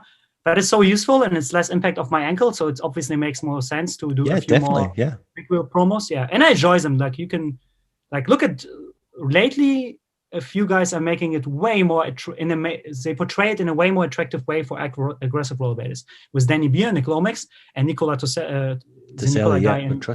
I can't remember exactly. I know the guy on local. Those guys are doing it in a really, really fancy and interesting way for ag rollerbladers too. So I think we are dipping into new waters. I think Jack already mentioned it too. So I will do these kind of edits more too. But yeah, hopefully you can expect my usual amount of content like the last couple of years. Hopefully, if my ankle heals properly in a couple of weeks.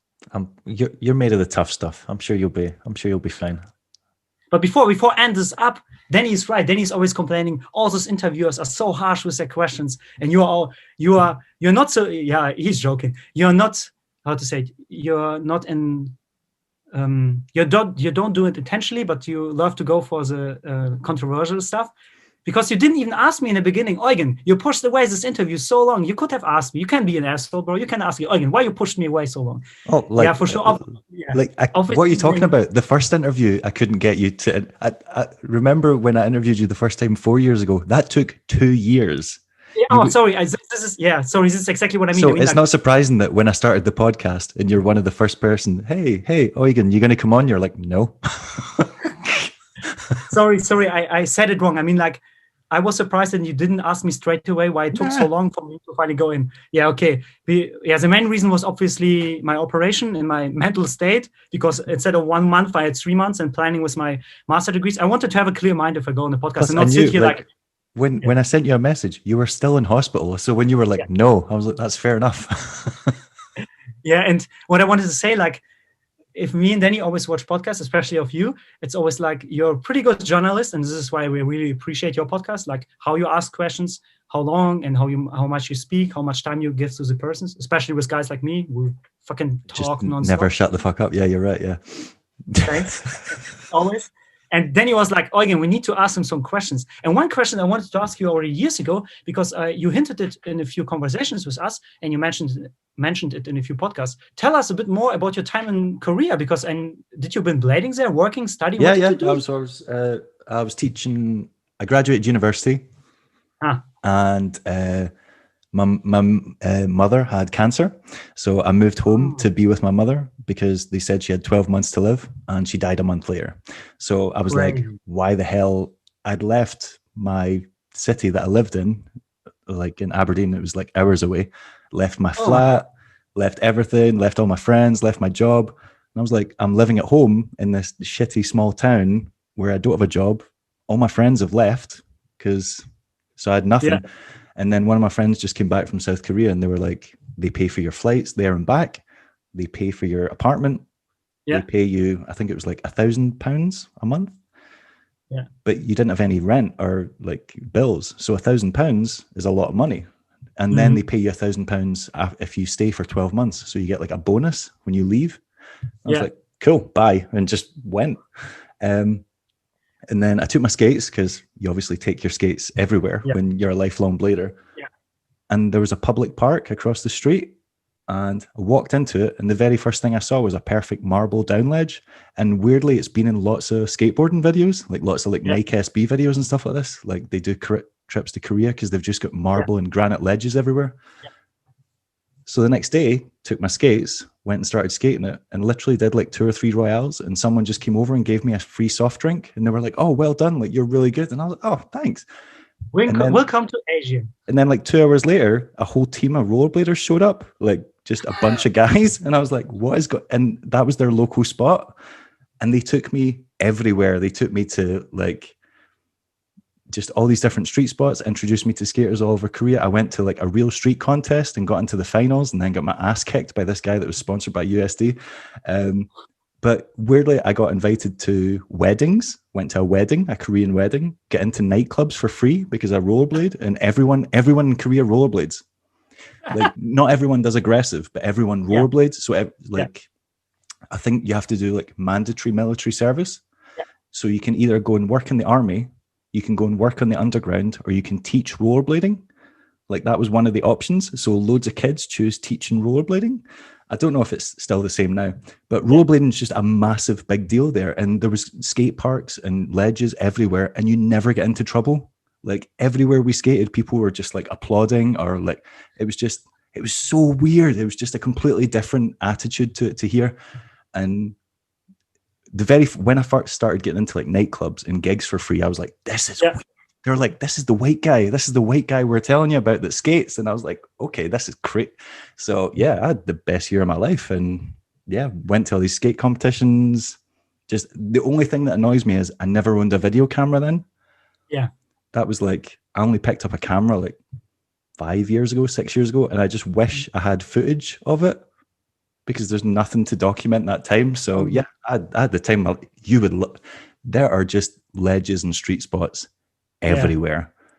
And weirdly, Korea's only became famous for skating in the past few years. So USD went there, and like you see Dom Sagona doing a topsold and a massive high in the USD, I think it's the tour video or whatever. But it never produced any big name skaters, and now it's producing all the big name skate, like that little kid, like the really short kid. Is it Jay Yoon? JK, the older one. And then JK Park released that what is it, Soul Sundays section, which was just insane. And I was like, they've always had these spots, and they've always had these skaters. When I went there, there was insane rollerbladers, just no one saw it. So yeah, it seems like now they're finally getting the recognition they deserve. But if you like ledges, Korea has nothing but ledges. I think I skated 2 handrails the entire time I was there, and they were chrome and horrible. But yeah, Korea has all the ledges. So I should finally swipe from rails to ledges and move there. Have a dojo just to get into ledges. Yeah. I actually even asked by purpose, because if we would have planned another trip with Vince, we didn't want it straight away to go again to Japan because we already been there 2 times. And I was hinting both of the guys, Danny and Vince, to maybe go to Korea because Vince have a Korean background. He been there, and we got now all the upcoming guys. A few of the guys are, they're nice people. I worked with them a few times. So actually we plan to go there. So it's really exciting for me to hear that you had you can do. Japan is so close to Korea. You can do both. We could easily combine it. Yeah. This was even my dream was, if Corona wouldn't have happened or next year, go Korea for like 2 weeks and then have like a chill, to go out of the trip another week in Tokyo and just chill. Yeah. But it was just daydreaming. But I always wanted to ask you this because I was always interested. It felt straight. Yeah, I lived in a country for a year where I was an ethnic minority. That was just the strangest experience because people just stare at you everywhere you go, or people you'd be waiting for a bus or a train, and someone would just come up and say hello and start talking to you in English because they were like, oh, this is someone I can speak English to. I can practice my English on. Or one day they used to have like torrential thunderstorms called like monsoons, where you'd get soaked through to your underwear in like 10 seconds. Like the rain was that thick and that heavy. And I was walking home from school one day, and like an old lady just took her umbrella and put it over my head instead of hers so that I didn't get wet. And I was like, this place it's insane. I would highly recommend it. Oh, now I'm hyped. Maybe for future projects. I hope so. Really nice. Very cool place. Yeah, highly recommend. And there's loads of people to show you around and show you all the spots. So What else? Then did we have another question? Oh no, I don't remember. I think we talked about all the topics. Transparency and paying systems and role betting. You already talked really deep and detail with Jake. I can't add a lot more. Only my perspective, but Jake was really transparent. He was such a good advocate for both sides. I love this podcast, because a lot of people are already complaining, it's always the company's fault, but he's so right about the riders can speak out by themselves too. This was such an important aspect that nobody mentioned. I think that's an issue as well. I think it became known as this podcast where it's like slagging off like razors, and that wasn't the intention. It just happened to be that I know all those people, or most of them, and I had a list of 10 people, and I was like, I'm going to do this podcast, but I'm only going to do it if you guys come on it. And they were all down. But unfortunately, the people that were down also just happened to have bad experiences with razors. But I do appreciate that for every skater that has a bad experience with a sponsor, there's just as many brands that have terrible experiences with a skater. You'll send them thousands of pounds worth of stock, and they'll give you nothing in return. Or you find out they've sold the stock, or they've screwed you over, or you've paid for them to go on a trip and they've decided to get drunk the entire time. Or I've heard all the stories. It's just, it's a lot easier for other skaters to digest and understand that a brand screws over a company, not the skater screwing over the brand. I fully understand that. It's all fine. You don't need to. I really believe if people watch a few of your podcasts, they will feel that you're not always going for the gossip. It was just, let's be honest, it's almost quite obvious because in the recent years, it's just been racers who sadly lost a few riders. For sure, USD lost a few too with bad terms in the other companies, but racers obviously lost a few more. And then it was obvious that the percentage is higher, that it can happen, that you have it was inevitable these stories were going to come out. So, And we don't want to talk bad about them. Racers did good things over the year too. They supported so many risers. I know good stories too. But shit happens. But I was really happy that you gave insight, especially to these kind of stories. And then having Jake, especially after the podcast with those guys, it's almost like if you watch it chronologically, then you get the perspective from the shops and the companies with Jake. It was really good. I enjoyed it. You've got to have balance. You can't just have it all one-sided because that's not fair. So Andy is coming next. You want to have Andy Wegner? I asked Kato because I've kind of had a slight relationship with Kato over the years, and we've messaged back and forth, and I tried to arrange promo for Josiah Blee when his skate came out. But Kato's just gone quiet. He's not answering messages, and apparently he's not answering anyone's messages. So Andy, with Andy, I don't have a personal issue with razors, but I just think I know people in my personal life who've worked with razors and had really terrible experiences. So as a result of that, when it happens to your friends, then it becomes different. Then it's like, I don't know if I value your opinion because you've hurt people that I care about. But does it go for all the other guys too? Would you do a podcast with Matthias from Powerside or with Rosis? Oh yeah, absolutely. I've asked Rosis. Rosis said no. Oh, I asked Rosis last year or the year before if they wanted to do an interview just to talk about what happened with Joe and Stefan, stuff like that, and give their perspective. Yeah, I can understand why they wouldn't want to. They want to keep it professional. They want, they want to keep stuff private. That's fine. It's fine. I think so too. It's maybe smarter. But I'm thinking, what else? But I guess from their perspective, it could only be a negative. It could never be a positive, because if they speak about things that people don't know about, private matters, it will be seen as unprofessional, or it could do more damage to the brand than good. Yeah. Whereas if they just stay silent, they wait for it to blow over and go away. Yeah. Yeah, I totally agree with it. I was just joking, just hinting and seeing. Oh, I would love, that's what I would like. The idea was, as soon as we started it, get more women on. Yeah. Get that perspective, get shop owners on, but then I can understand why brand owners would probably not want, because I'm going to ask questions they're not going to want to answer. That's 100% yes. Did you already had some women in place? No, you didn't. No, you did one with Coco. We had Coco, and it's really hard to get women on. I've got another woman that I've been trying to get on for months, and I'm going to keep trying because she's the next person I want on. And we'll see. But yeah, I would love to have just as many women on as men, but it's really hard to get women on to do it. They're afraid of I think also, well, no, because women have an experience of the rollerblading industry that men can never understand, because men get criticized for their skating. Women get criticized for so much more than that. Yeah. They get called, they get comments on their appearance. They get comments on who they have relationships with. They get comments on all this stuff that's got nothing to do with skating and is actually really horrible and toxic. So I can understand why maybe they wouldn't want to come on it, because they don't want that unwanted attention. And I appreciate that, like Coco mentioned it in her interview, like no one ever commented on her skating. She was a great skater. They always said, oh, you went out with this person, or you look like this, or you dress like this. That's horrible. Imagine having to go through that. It sounds so frustrating. Can you imagine putting in all the work?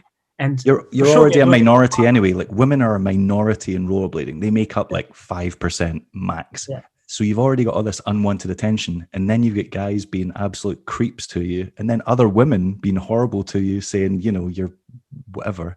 That's awful. Yeah, definitely a special role for them. It's changing a tiny bit the last couple of years. I'm quite happy. It's getting better. It's definitely improving, but we've got a long way to go. Yeah, definitely. We will see. Other than that, what else is going on? I'm not telling you anything else. We are done here. This has turned into a thing about me. I don't want it being about me. It's about you. So, do you want to know something? I think I've pretty much asked everything I need to know. Although now I'm going to start messaging Danny now whenever I want to know information, because you're useless. Hey, just be customers. Like, Danny, you're his manager. You're the agent. Tell me what's happening. What do you want to know? I can tell some things, but not all the things. Maybe you want to ask Danny something. I'll ask you in private. I'll ask you. If you want to. Eugen's useless and annoying. Yeah. Talks too much. It's terrible. Yeah. Right. I'm going to let you go because I've taken up over 2 hours of your time today. Thank you very much for agreeing to do this. I know it only took me like 4 or 5 attempts. So yeah, I consider that a win. Yeah.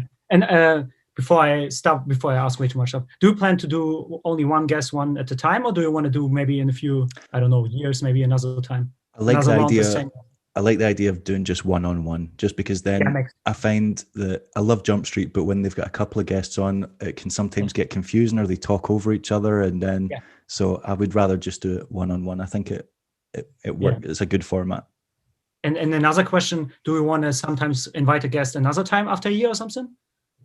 Oh, the same guest? Yeah. Oh yeah. Plan on doing that. Yeah, definitely. Okay. Yeah, because some people just put out loads of stuff or do loads of stuff. So having them on once just doesn't make sense, because if someone's really productive, you're going to have a lot more questions and a lot more stuff to talk about. Yeah. So yeah, definitely. But Danny, we are coming back in a year.